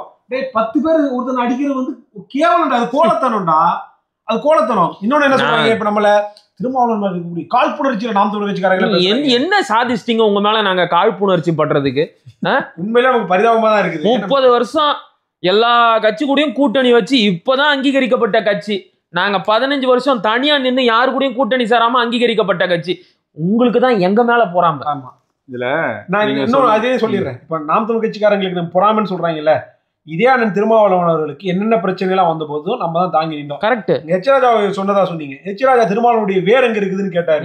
அப்ப அண்ணன் சீமான் அந்த கட்சி கூட கூட்டணி வச்சிருக்கீங்க, போ பீகார் எங்கயோ போயினே இருக்கு, யுவான் சுவாங் மாதிரி போ அப்படின்னு சொல்லிட்டு சொன்னாரு. ஏன் வேறும் எங்க அண்ணன் வேறு இங்கதான் இருக்குது, நீ போன்னு சொன்னாரு. ஏதோ ஒரு இடத்துல தீண்டத்தகாத கட்சி அப்படின்னு சொன்னதுக்கு கூட அண்ணன் தான் வந்து கடுமையா எதிர்ப்பு தெரிவிச்சாரு. இல்ல இப்பயுமே நம்ம இதை பேசுறோம்ல, அண்ணன் அனுமதிக்க மாட்டாரு. ஆமா, ஏன்னா பார்த்தாருன்னா திட்டுவாரு. இதுல ரொம்ப நாளா சொல்ற ஒரு கருத்தை மட்டும் சொல்லிக்கிறேன், அதோட இதையும் முடிச்சுக்கலாம்னு நினைக்கிறேன். என்னன்னா, நீங்க சொன்னது இருக்குல்ல, அவர் வந்து அவர் கட்சிக்காரங்களை சரியா வளர்த்தெடுக்கலன்னு. அவர் இப்படிதான் வளர்த்தெடுத்திருக்கிறாரு, 2 வகையா வளர்த்தெடுத்திருக்கிறாரு. இதை முன்னாடியே கூட நம்ம பேசும்போது நான் சொல்லியிருக்கேன். ரவிக்குமார், ஆளூர் ஷானவாஸ் எல்லாம் ஒரு மாதிரி வளர்த்தெடுப்பாரு. வன்னியரசு மற்றவர்களெல்லாம் வேற மாதிரி வளர்த்தெடுப்பாரு. இவங்களெல்லாம் எப்படின்னா சட்ட கசங்காம அவங்க வந்து இன்டெலெக்சுவல் ஒர்க் மட்டும் செய்கிற மாதிரி அவங்கள வச்சு அவங்களுக்கு தான் இந்த சட்டமன்ற உறுப்பினர், நாடாளுமன்ற உறுப்பினர், இந்த மாதிரி பதவிகளுக்கு அதுவும் வெல்ற மாதிரி இடம் கிடைக்கும் போது அந்த இடம்லாம் இவங்களுக்கு கொடுப்பாரு. இவங்களுக்கு தோப்போன்னு தெரிஞ்சோம் அந்த இடத்த கொடுப்பாரு. அது மட்டும் இல்லாம இவங்க மேல எந்த கொலை வழக்கும் இருக்காது, இவங்க மேல கொலை வழக்கு இருக்கும். நீங்க எல்லாம் சொல்றத பார்த்தா வன்னியரசுக்கு அப்படியே 10 பேர் தான் பக்கவா இருக்குதுங்க. அவரை தாண்டா சொல்லிக்கிட்டு இருக்காரு. கொலை வழக்கு இருக்கு. வன்னியரசு மேல இருக்கிற கொலை வழக்கு கிட்டத்தட்ட 25 வருஷமா சுப்ரீம் கோர்ட்ல மேல்முறையீட்டுக்கு போயிட்டு அதுக்கப்புறம் அது வராம இருக்கு. அது ஏன், என்ன காரணம், எப்படி அது வராம இருக்கு, இதெல்லாம் நமக்கு தெரியாது. இதை கேட்டா உடனே நம்ம மேல ஏதாவது ஒரு முத்திரை குத்துவாங்க. அப்ப நாக்பூர் ஏஜென்ட்டுகள் அதான் இதுதான் இப்ப பிடிச்சி வச்சிருக்காங்க. நாக்பூர் ஏஜென்ட் இப்ப இதுதான் நடக்குது. இத கேள்வி கேட்கிறோம். ஏன் நீங்க உங்க கட்சியிலேயே 2 கட்சி வச்சிருக்கிறீங்க? ஒன்னு இன்டெலெக்சுவலா எம்எல்ஏ எம்பியில நின்று ஜெயிச்சு அங்க போய் உங்களை அடையாளப்படுத்துற உங்க தரப்புல நிக்கிற ஆட்கள். இன்னொன்னு கட்ட பஞ்சாயத்து செய்யறதுக்கு, இந்த மாதிரி ரவுடிசம் செய்யறதுக்கு அவங்க முன்னாடி போய் நிக்கிற தரப்பு. இப்படி ஏன் 2 தரப்பு வளர்த்து வச்சிருக்கீங்கன்றதுதான் எனக்கு நீண்ட காலமா இருக்கிற கேள்வி. அப்ப இந்த சம்பவத்தை பொறுத்த வரைக்கும் இல்ல விசிக கட்சிக்காரர்கள் திருமாவளவன் முன்னாடி செய்த பச்சையான ரவுடித்தனம், அது எந்த மாற்று கருத்து இல்லை. நமக்கு என்னன்னா இப்படி ஒரு வீடியோ ஃபுட்டேஜ் இருக்குது, அங்க நின்று அத்தனை பேருக்கும் தெரியும். குறிப்பா நம்ம கட்சியினுடைய வழக்கறிஞர் பாசறை சேர்ந்த அந்த நன்மாரன் அவர்கள் அந்த இடத்துல இருந்திருக்கிறாங்க, பார்த்துருக்காங்க. அப்போ வீடியோவும் இருக்குது, பார்த்த ஐ விட்னஸும் இருக்குது. அதை எடுத்து பாலிமர் கார் எடுத்து போட்டா அவங்க கூட பஞ்சாயத்து. நான் அதை சொல்ல மறந்துட்டேன். திட்டுறாங்க, அசிங்க அசிங்கமா திட்டி இருக்கிறாங்க.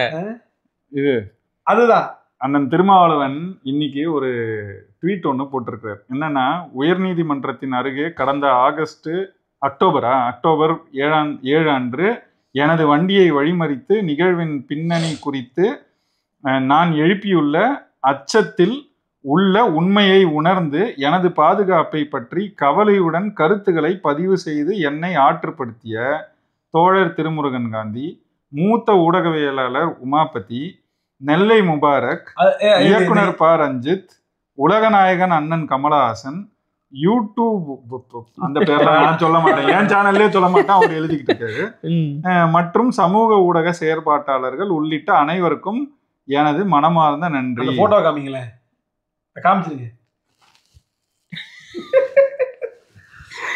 ஒரு ரவுடிசத்துக்கு ஆதரவு தெரிவிச்சதுக்கு நன்றி.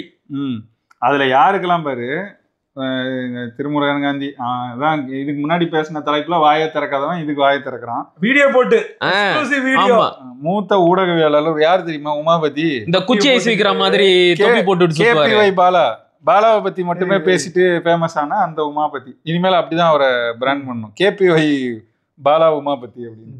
அப்புறம் இயக்குனர் ப. ரஞ்சித், அவர் எதுக்கு இங்க வந்து இதுக்கு ஆதரவு தெரிவிச்சாருன்னு தெரியல. இல்ல, தொடர்ந்து வந்து தலித் தலைவர்கள் தாக்கப்பட்டுக்கிட்டே இருக்கிறாங்க இல்லையா, அந்த அச்ச உணர்வுல திருமாவளவனுக்கும் பாதுகாப்பு கொடுக்கணும். தாக்கப்பட்டா ரஞ்சித் சொல்றதுக்கு முன்னாடி நம்ம சொல்லியிருப்போம், தாக்கப்படலையே, தாக்கி இருக்கிறாங்க, தாக்கிட்டு எங்களுக்கு நீங்க பாதுகாப்பு கொடுங்கன்னா இது என்ன மாதிரி ஒரு நிலைப்பாடு? கரெக்ட்.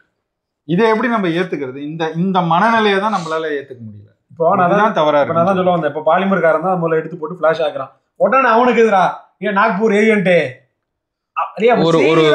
ஒரு விசிக பெண் பொறுப்பாளர் வந்து பாலிமர்ல வேலை செய்யற ஒரு பெண்ணுக்கு போன் பண்ணி பேசுறாங்க, அசிங்கமா திட்டுறாங்க.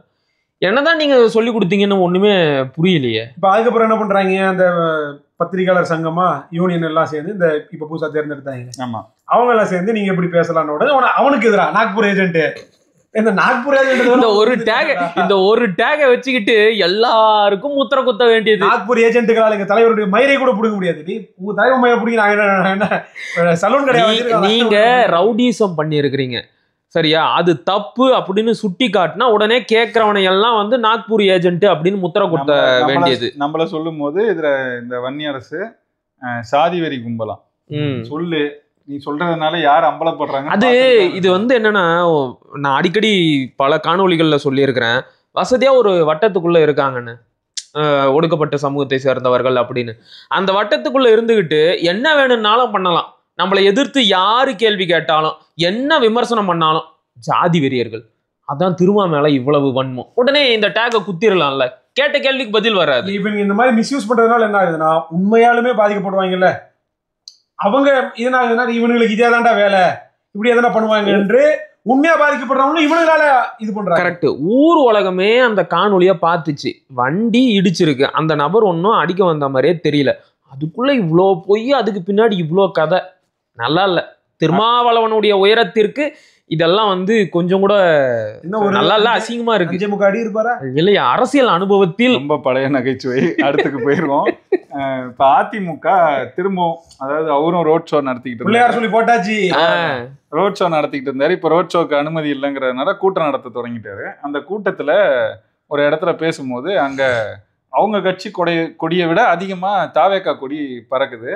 அதை பார்த்துட்டு பிள்ளையார் சொல்லி போட்டாச்சு அப்படின்னு ரொம்ப பெருமையா ஆட்சி உறுதி பெருமையா நம்ம எடப்பாடி பேசியிருக்கிறாரு. அதை பத்தி கொஞ்சம் பேசலாம்னு நினைச்சேன். என்னன்னா, எடப்பாடி இப்படி சொல்றது எப்படியாவது அவர் வந்து அவரு பாஜகவோட கூட்டணி அமைச்சிட்டாரு.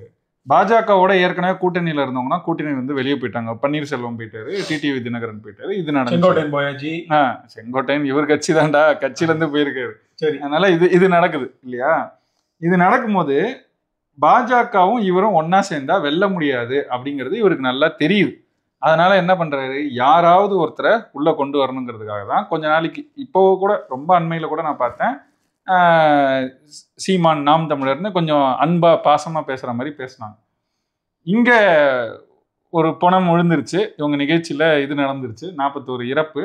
உடனே அந்த இடத்துக்கு போயிட்டு ஒரு அரசியலை செஞ்சதோட இல்லாம அந்த நேரத்துல கொஞ்சம் கனிவா பேசினதுனால அந்த கட்சிக்காரங்க, கட்சியே தலைமறைவாயிடுச்சு. நீங்க கட்சியில யாராவது ஒருத்தர் தலைமறைவாய் பார்த்திருப்பீங்க, ஒரு கட்சியே தலைமறைவாயிடுச்சு. அந்த மாதிரி ஆன உடனே என்ன பண்றதுன்னு தெரியல. தொண்டர்கள் ரொம்ப துடிப்பா இருக்கான், இளைஞர்கள். அவன் என்ன பண்ணா, கொஞ்சம் பேர் சரி இவரு தான் நமக்கு ஆதரவா பேசுறாரு, வருகை திரும்ப எடப்பாடி அவர்களை வருக வருக பேனர் வச்சான். மாவட்ட செயலாளர் அடுத்து கூட்டத்துக்குள்ள போயிட்டானுங்க. கூட்டத்துக்கு போயிட்டு கொடி ஆட்டின உடனே அவன் கொடி ஆட்டுறான். அவன் சின்ன பையன், இவர் எவ்வளவு பெரிய மனுஷன், எவ்வளவு காலமா இருந்திருக்காரு, முன்னாள் முதல்வர் எல்லாம் இருந்துட்டு இவரு பாத்தீங்களா கொடி வந்துருச்சு, பிள்ளையார் சொல்லி போட்டாச்சு அப்படிங்கிறாரு. அதாவது நான் ஒரே ஒரு நிமிடம் அந்த இடத்துல எண்ணி பார்த்தேன். ஒரு சின்ன கட்சி இன்னைக்கு தொடங்கி இருக்கிறாங்க, இன்னும் அவங்கள நிரூபிக்க கூட இல்லை. வாக்கு வங்கி அரசியல்ல அவங்களுக்கு எவ்வளவு உண்மையிலேயே வாக்கு இருக்குன்னு யாருக்குமே தெரியாது. அப்படி இருக்கிற கட்சி ஒன்னே ஒரு நடிகர்ன்ற பின்புலம் இருக்குதுன்றதுக்காக எப்படியாவது உங்க கூட்டணியில வர வைக்கணும்ன்றதுக்கு இப்படி பேசுறீங்க. இந்த இடத்துல ஜெயலலிதாவோ எம்ஜிஆரோ இருந்திருந்தால் எப்படி ஒரு நடிகருக்கு இந்த நடிகருக்கு எண்ணமே வந்திருக்கிறாரு கட்சி தொடங்கணும்னு, அப்படியே கட்சி தொடங்கி வந்திருந்தாலும் இந்த மாதிரி ஒரு அங்கீகாரத்தை, அதாவது தேர்தல்லையே நிக்காத ஒரு கட்சிக்கு இப்படி ஒரு அங்கீகாரத்தை பாத்தீங்களா பிள்ளையார் சொல்லி போட்டுட்டோம்னு ஜெயலலிதா சொல்லியிருப்பாங்களா? எம்ஜிஆர் சொல்லியிருப்பாரு? ஏன் கருணாநிதி கூட சொல்லியிருப்பாரா? கருணாநிதி வர வைக்கணும், அதாவது திட்டத்தட்ட அதை அடைஞ்சிட்டோம்னா அப்ப சொல்லுவாரு பழம் நழுவி பாலில் விடும் அப்படிம்பாரு. அது ஏன்னா அது நழுவுற அளவுல இருந்துச்சு அப்ப சொன்னாரு. அது வரைக்கும் கூட அவர் பேசல. அண்டர் கிரவுண்ட்ல பேசுவாங்களே, அதாவது ஆஃப் த ஸ்கிரீன் நடக்கும், பேரங்கள் நடக்கும், எல்லாமே தெரியும். ஆஃப் த ஸ்கிரீன்ல ஒரு அளவுக்கு வந்த பிறகுதான் வெளியில கொஞ்சம் சமிக்ஞைகள் இந்த மாதிரி காட்ட தொடங்கும். சமிக்ஞையில அப்பதான் கொடுப்பாங்க. ஆனா இவர் நேரடியா போயிட்டு இது பண்ண, அப்ப இவர் எவ்வளவு வலுவிழந்த தலைவராக இருக்கிறாருங்கிறது இதை விட ஒரு சான்று வந்து யாரும் வெளியில வேற யாருமே கொடுக்க வேணாம், அவரே கொடுத்துக்கிறாரு. நீங்க அப்படி சொல்றீங்க, காத்துக்கிட்டு இருக்குது. ஆமா நிச்சயமா பிஜேபி அப்படிதான் இருக்கும். எனக்கு வந்து பிஜேபி அப்படி இருக்கிறதுல பெரிய வியப்பே கிடையாது. ஏன்னா அவங்களுக்கு கட்சியை இங்க எப்படியாவது வளர்க்கணும். அண்ணாமலையே பிடிச்சி இந்த தொங்குறாங்கன்னா விஜய் வந்து ஒரு பின்புலத்தோட ஒரு நடிகர்ன்ற அறிமுகத்தோட வரும்போது தொங்க மாட்டாங்க. அது எனக்கு அது வியப்பா இல்லை. ஆனா எடப்பாடி பழனிசாமி செய்யறது, ஏன்னா அவரு இங்க ஏற்கனவே அதிக ஆண்டுகள் ஆண்ட கட்சி, அந்த கட்சியின் பொதுச் செயலாளர், ஏற்கனவே முன்னாள் முதல்வர், இப்படியெல்லாம் இருந்துட்டு இன்னைக்கு எதிர்கட்சி தலைவர், இப்படி இருந்துட்டு அதுவும் 65 சட்டமன்ற உறுப்பினர்களை கொண்ட ஒரு கட்சியின் தலைவர், அவரு இப்படி இன்னைக்கு கட்சி தொடங்கினவங்க கிட்ட போயிட்டு இப்படி நிக்கிறாருன்னா அவர் நிலை பரிதாபகரமாக இருக்கிறதுன்றத அவரே உணர்த்துகிறார். இல்ல, அவருக்கு வேற வழி இல்லை. நீங்க சொல்றது உண்மைதான். அவருடைய நிலை வந்து ரொம்ப ரொம்ப பரிதாபமா இருக்கு.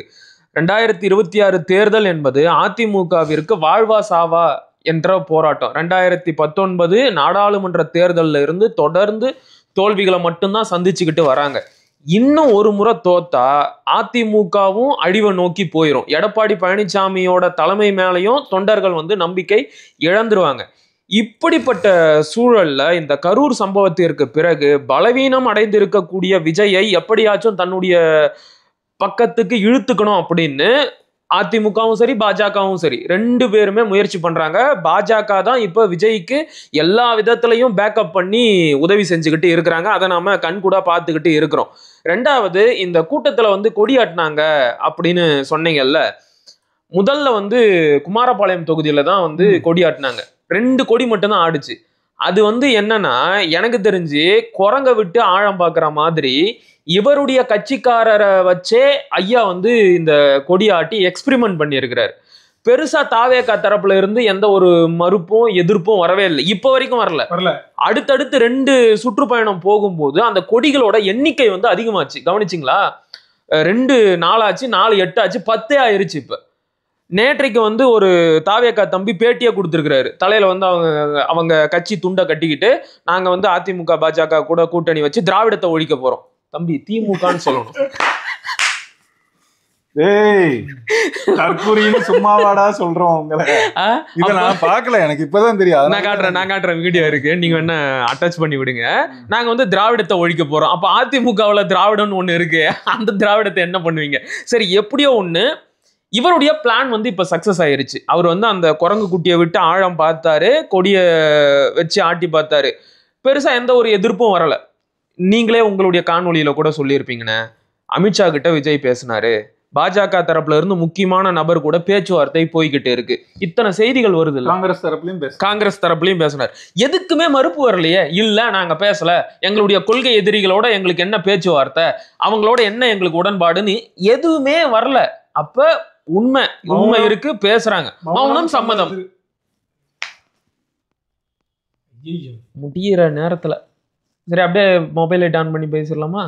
அதாவது என்ன நடந்துச்சுன்னா, அணில்களை பத்தி பேசினதுனால நம்ம அண்ணன் செந்தில் பாலாஜி சொன்னது போல அணில்கள் ஏதோ கடிச்சு வச்சு இங்க இருந்த மின்சாரம் திரும்ப வந்துருச்சு. எதுல விட்டோம்? மீண்டும் மின்சாரம் வந்துருச்சு. அப்படியே தொடர்றோம். அணில்களுக்கு நன்றி, கொஞ்சோண்டு கடிச்சிட்டு விட்டீங்க போல. அதான் அவங்க வந்து பாஜக தரப்புல பேசுறாங்க, அதிமுக தரப்புல கூட்டணிக்கு பிள்ளையார் சூழி போட்டாச்சுன்னு சொல்றாங்க.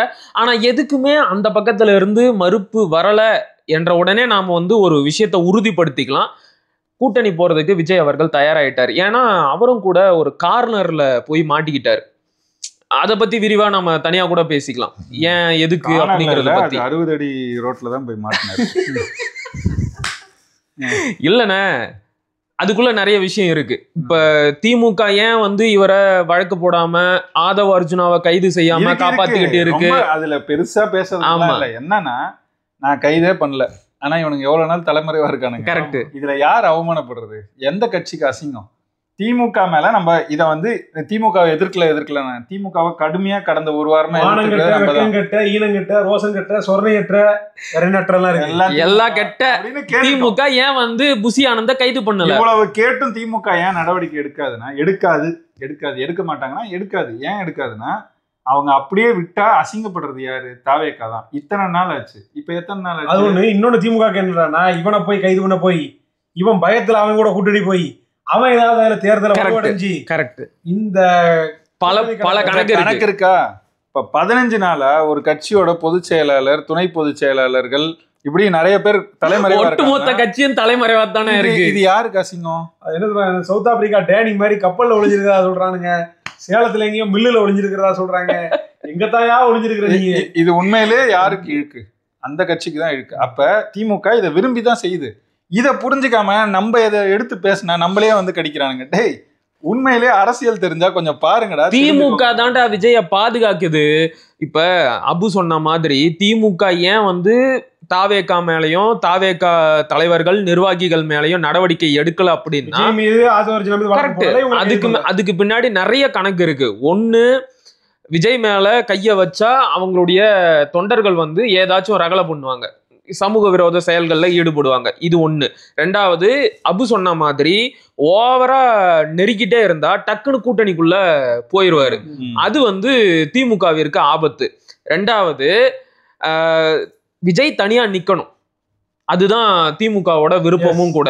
அது ஏன் அப்படிங்கறத அப்புறம் சொல்றேன். ஒருவேளை கைய வச்சு கைது பண்ணிட்டாங்க அப்படின்னா மக்கள் கிட்ட அனுதாபம் வந்துடும். இதுல எது செஞ்சாலும் திமுகவிற்கு ஆபத்து என்பதால தான் திமுக விஜய ரொம்ப பத்திரமா பாதுகாக்குது. என்ன தெரியுது, அந்த மானங்கிட்ட கேடுகிட்ட திமுக சட்டப்படி அந்த 41 உயிர்களுக்கு நியாயம் கிடைக்காம தங்களுடைய தேர்தல் லாபத்திற்காக அரசியல் தேர்தல் லாபம் தான் 41 பிணங்கள் மீது பிண அரசியல் செய்து கரெக்ட். திமுக திட்ட முடியுமாங்க? இதுக்கு மேல திட்ட முடியாது. ரெண்டாவது, இப்ப நான் ஒண்ணு சொன்னேன் தெரியுமா, விஜய் தனியா நிக்கிறது தான் திமுகவிற்கு லாபம் அப்படின்னு. அதான் உண்மையும் கூட. அவர் தனியா நின்னாதான் ஆன்டி டிஎம்கே ஓட்டை பிரிப்பாரு. அப்படி பல முனைகள்லாம் அந்த எதிர்ப்பு வாக்குகள் சிதறினா மட்டும்தான் திமுக மறுபடியும் ஆட்சிக்கு வர முடியும். தப்பி தவறி இவர் ஏதாச்சும் ஒரு நெருக்கடி கொடுத்து அவர் அதிமுக கூட்டணிக்குள்ள போயிட்டாருன்னு வச்சுக்க, கொஞ்சம் இவங்களுக்கு நெருக்கடியா மாறிடும். இந்த தேர்தல் இந்த மாதிரி ரொம்ப எளிமையான கணக்குகள்ல விழற ஒரு தேர்தலா நான் பார்க்கல.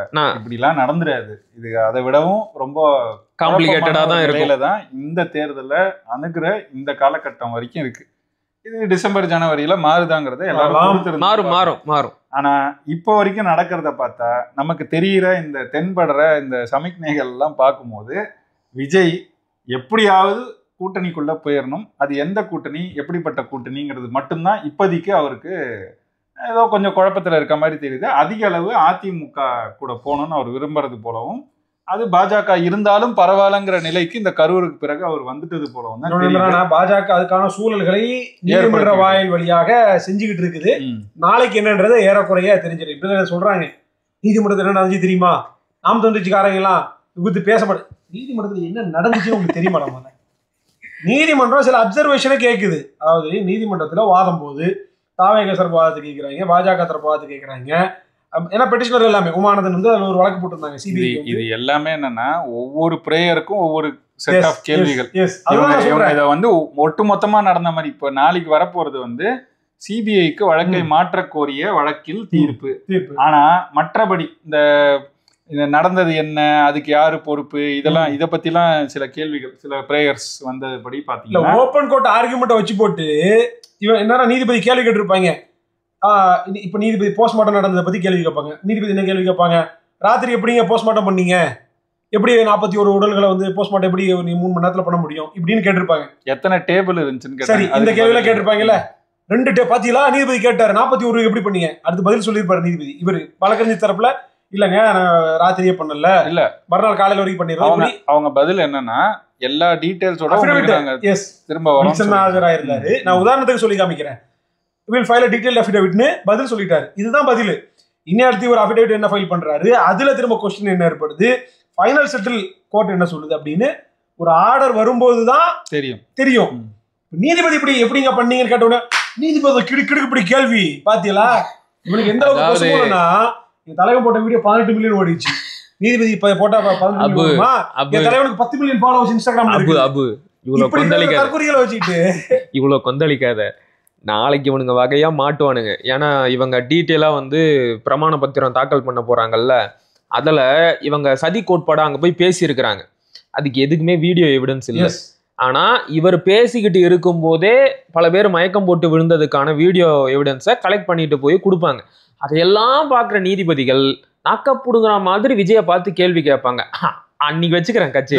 நான் இப்பவும் சொன்னேன், ஏற்கனவே கிட்டத்தட்ட ஒரு வாரம் முன்னாடியே நான் சொன்னேன், இது வெறும் தொடக்கம்தான். உங்களுக்கு கண்ணா பின்னன் கேள்விகள் இனி வருங்காலத்துல இருக்கு. இது வரைக்கும் கேட்டதை விடவும் கடுமையா கேட்பாங்க. அதாவது அவருக்கு தலைமை பண்பு இல்லைன்னு நீதிபதி அப்படி சொல்லலாம், அது ஒன்று போய் பேசியிருக்கிறாங்க. இதெல்லாம் தாண்டி சொல்றேன், தலைமை பண்புன்ற வார்த்தையை சொல்ல அப்படின்னு நேரா பயன்படுத்துறாங்களோ இல்லையோ, அதை சார்ந்த கேள்விகள் அங்கிருந்து ஏன் why did you flee the situation அந்த பிளேஸ் அப்படின்னு கேட்பாங்க. இதெல்லாம் வரும். இனிமேல் வர காலத்துல இதை விட மிக கடுமையான கேள்விகளை எதிர்கொள்ள வேண்டியிருக்கும். அது எந்த வகையில போனாலும், இன்னைக்கு இருக்கிற அருணா ஜெகதீசன் ஆணையமா இருக்கட்டும், அல்லது இந்த எஸ்ஐடி ஃபார்ம் பண்ணிடுறாங்க அஸ்ராகருக்கு எஸ்ஐடியா இருக்கட்டும், அல்லது சிபிஐயா இருக்கட்டும், இல்ல உச்ச நீதிமன்றம் வேற ஒரு எஸ்ஐடி ஃபார்ம். அதாவது நீ பக்கத்து தெருவுலயா வந்தாலும் சரி, நடு தெருவுலயா வந்தாலும் சரி, இடது பக்கம் தெருவுலயா கடைசியில டார்கெட் நீ தான். இந்த கேள்விக்கு ஏன் சொல்லியே ஆக வேண்டும். ஏன்னா தவறு உண்மையில இருக்குது. சிபிஐ விசாரிச்சாலும் நீ மாட்டுவ, தமிழ்நாடு போலீஸ் விசாரிச்சாலும் மாட்டுவ, இல்ல தனியா ஒரு ஆய்வுக்குழு நீ கேட்கறிய உச்சநீதிமன்ற தலைமை ஓய்வு பெற்ற நீதிபதி தலைமையில நீ உச்சநீதிமன்றத்தில் நேரடி கட்டுப்பாட்டுல வர கேட்கறாங்க. அப்ப டவுசர். ரெண்டாவது, இவ்வளவு சந்தோஷப்படாதீங்க.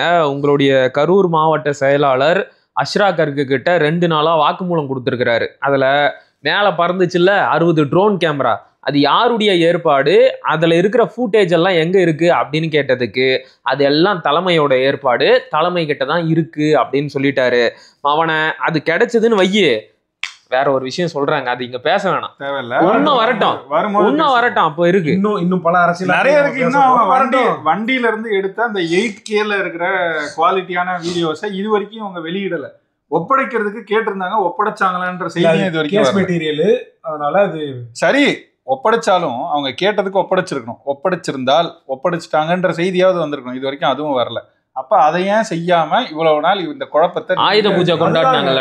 என்னன்னா சுப்ரீம் கோர்ட்ல வந்து ஜஸ்ட் அப்சர்வேஷனா நடந்திருக்குது. ஒரு இன்டர்னம் ஸ்டே ஒண்ணுமே கொடுக்கல. நாளைக்கு தான் என்னன்னே தெரிய போகுது. ஆர்டர் நாளைக்கு தான் கொடுக்கணும். நாளைக்கு வெறும் சிபிஐக்கு மாத்திர வழக்குல தான் தெரிய போகுது. அட்லீஸ்ட் என்னன்னா ஆர்டர்ஸ் ரிசர்வ் தான் பண்ணிருக்காங்க. ஓபன் கோர்ட்ல கூட ஆர்டர் பண்ணணும்னு சொன்னால ஒண்ணுமே நடக்கல. Just மியர் observation. டேட் சொல்லாம ஒத்தி வச்சிருக்காங்க. ஒத்தி வச்சாங்க. அதுக்கப்புறம் தேதி சொல்லி இப்ப நாளைக்கு வரப்போகுது. நாளைக்கு வந்தாதான் என்னன்னு தெரிய போகுது. வேலை தாவேக்காக ஃபேவரா வந்துச்சுன்னா அது அவங்களுக்கு அனுகூலம். அதுல ஒண்ணு சொல்றதுக்கு இல்ல. ஆனா அப்சர்வேஷனை வச்சு பார்க்கும்போது பெரும்பாலும் அதுக்கு சிபிஐக்கு மாத்துறதுக்கான வாய்ப்புகள் இல்ல. அப்படி இருக்கா பொறுத்த வரைக்கும் இருக்குது. மாத்துறதுக்கு வாய்ப்பு இருக்குது. அப்படி இல்லைன்னா கூட எஸ்ஐடி ஃபார்ம் கேட்டிருக்கிறாங்கல்ல, அசராகாருக்கு இல்லைன்னா கூட மற்ற மாநிலத்தினுடைய மற்ற காவலர்களை ஒருங்கிணைச்சு ஒரு டீம் ஃபார்ம் பண்ணுறதுக்கான வாய்ப்புகள் இருக்குது. இவங்க கேட்குற மாதிரி உச்சநீதிமன்றத்தினுடைய நேரடி கட்டுப்பாட்டில் மேபி பண்ணலாம். ஸோ இது இன்சிடென்ட் பெரிய இன்சிடென்ட்ன்றதுனால எப்படி வேணால் சுப்ரீம் கோர்ட் வந்து எடுக்கலாம். ஏன்னா அரசியலமைப்பு சட்டத்தினுடைய 142வது உறுப்பு என்ன சொல்லுது அப்படின்னா, சுப்ரீம் கோர்ட்டுக்கு கம்ப்ளீட் ஜஸ்டிஸை கொடுப்பதற்கான சகல விதமான அதிகாரம் இருக்குது. இன்ஹெரண்ட் பவர்ஸ்ன்னு சொல்லுவோம், உள்ளார்ந்த அதிகாரம். அந்த உள்ளார்ந்த அதிகாரம் வந்து உச்சநீதிமன்றத்துக்கு இருக்கு. அப்போ உச்சநீதிமன்றம் என்ன முடிவு வேணா அதில் எடுக்கலாம். எஸ்ஐடி ஃபார்ம் பண்ணலாம், இருக்கிற எஸ்ஐடியை கண்டினியூ பண்ணணும்னு சொல்லலாம், இல்லை வந்து சிபிஐ டேக் ஓவர் பண்ணணும்னு சொல்லலாம். எப்படி வேணா சுப்ரீம் கோர்ட் முடிவு எடுக்கலாம். என்ன முடிவு எடுக்க போறாங்கன்றது வந்து நாளைக்கு தான் தெரிய போகுது. அதனால முடிவு வர்றதுக்கு முன்னாடியே ஃபயர் விடாதீங்கடா, முட்டா பசங்க அப்படின்றது தான் நான் இறுதியா சொல்லி. சரி, கூட்டணியில இருந்து நீதிமன்ற விசாரணைக்கு போயிட்டோம், நம்ம முடிச்சுக்கலாம். பொறுத்திருந்து பார்ப்போம். நாளைக்கு இதை பத்தின செய்திகள் வந்த பிறகு மீண்டும் பேசுவோம். இன்று கலந்து கொண்டு உங்கள் கருத்துக்களை தெரிவித்ததற்கு நன்றி. வணக்கம்.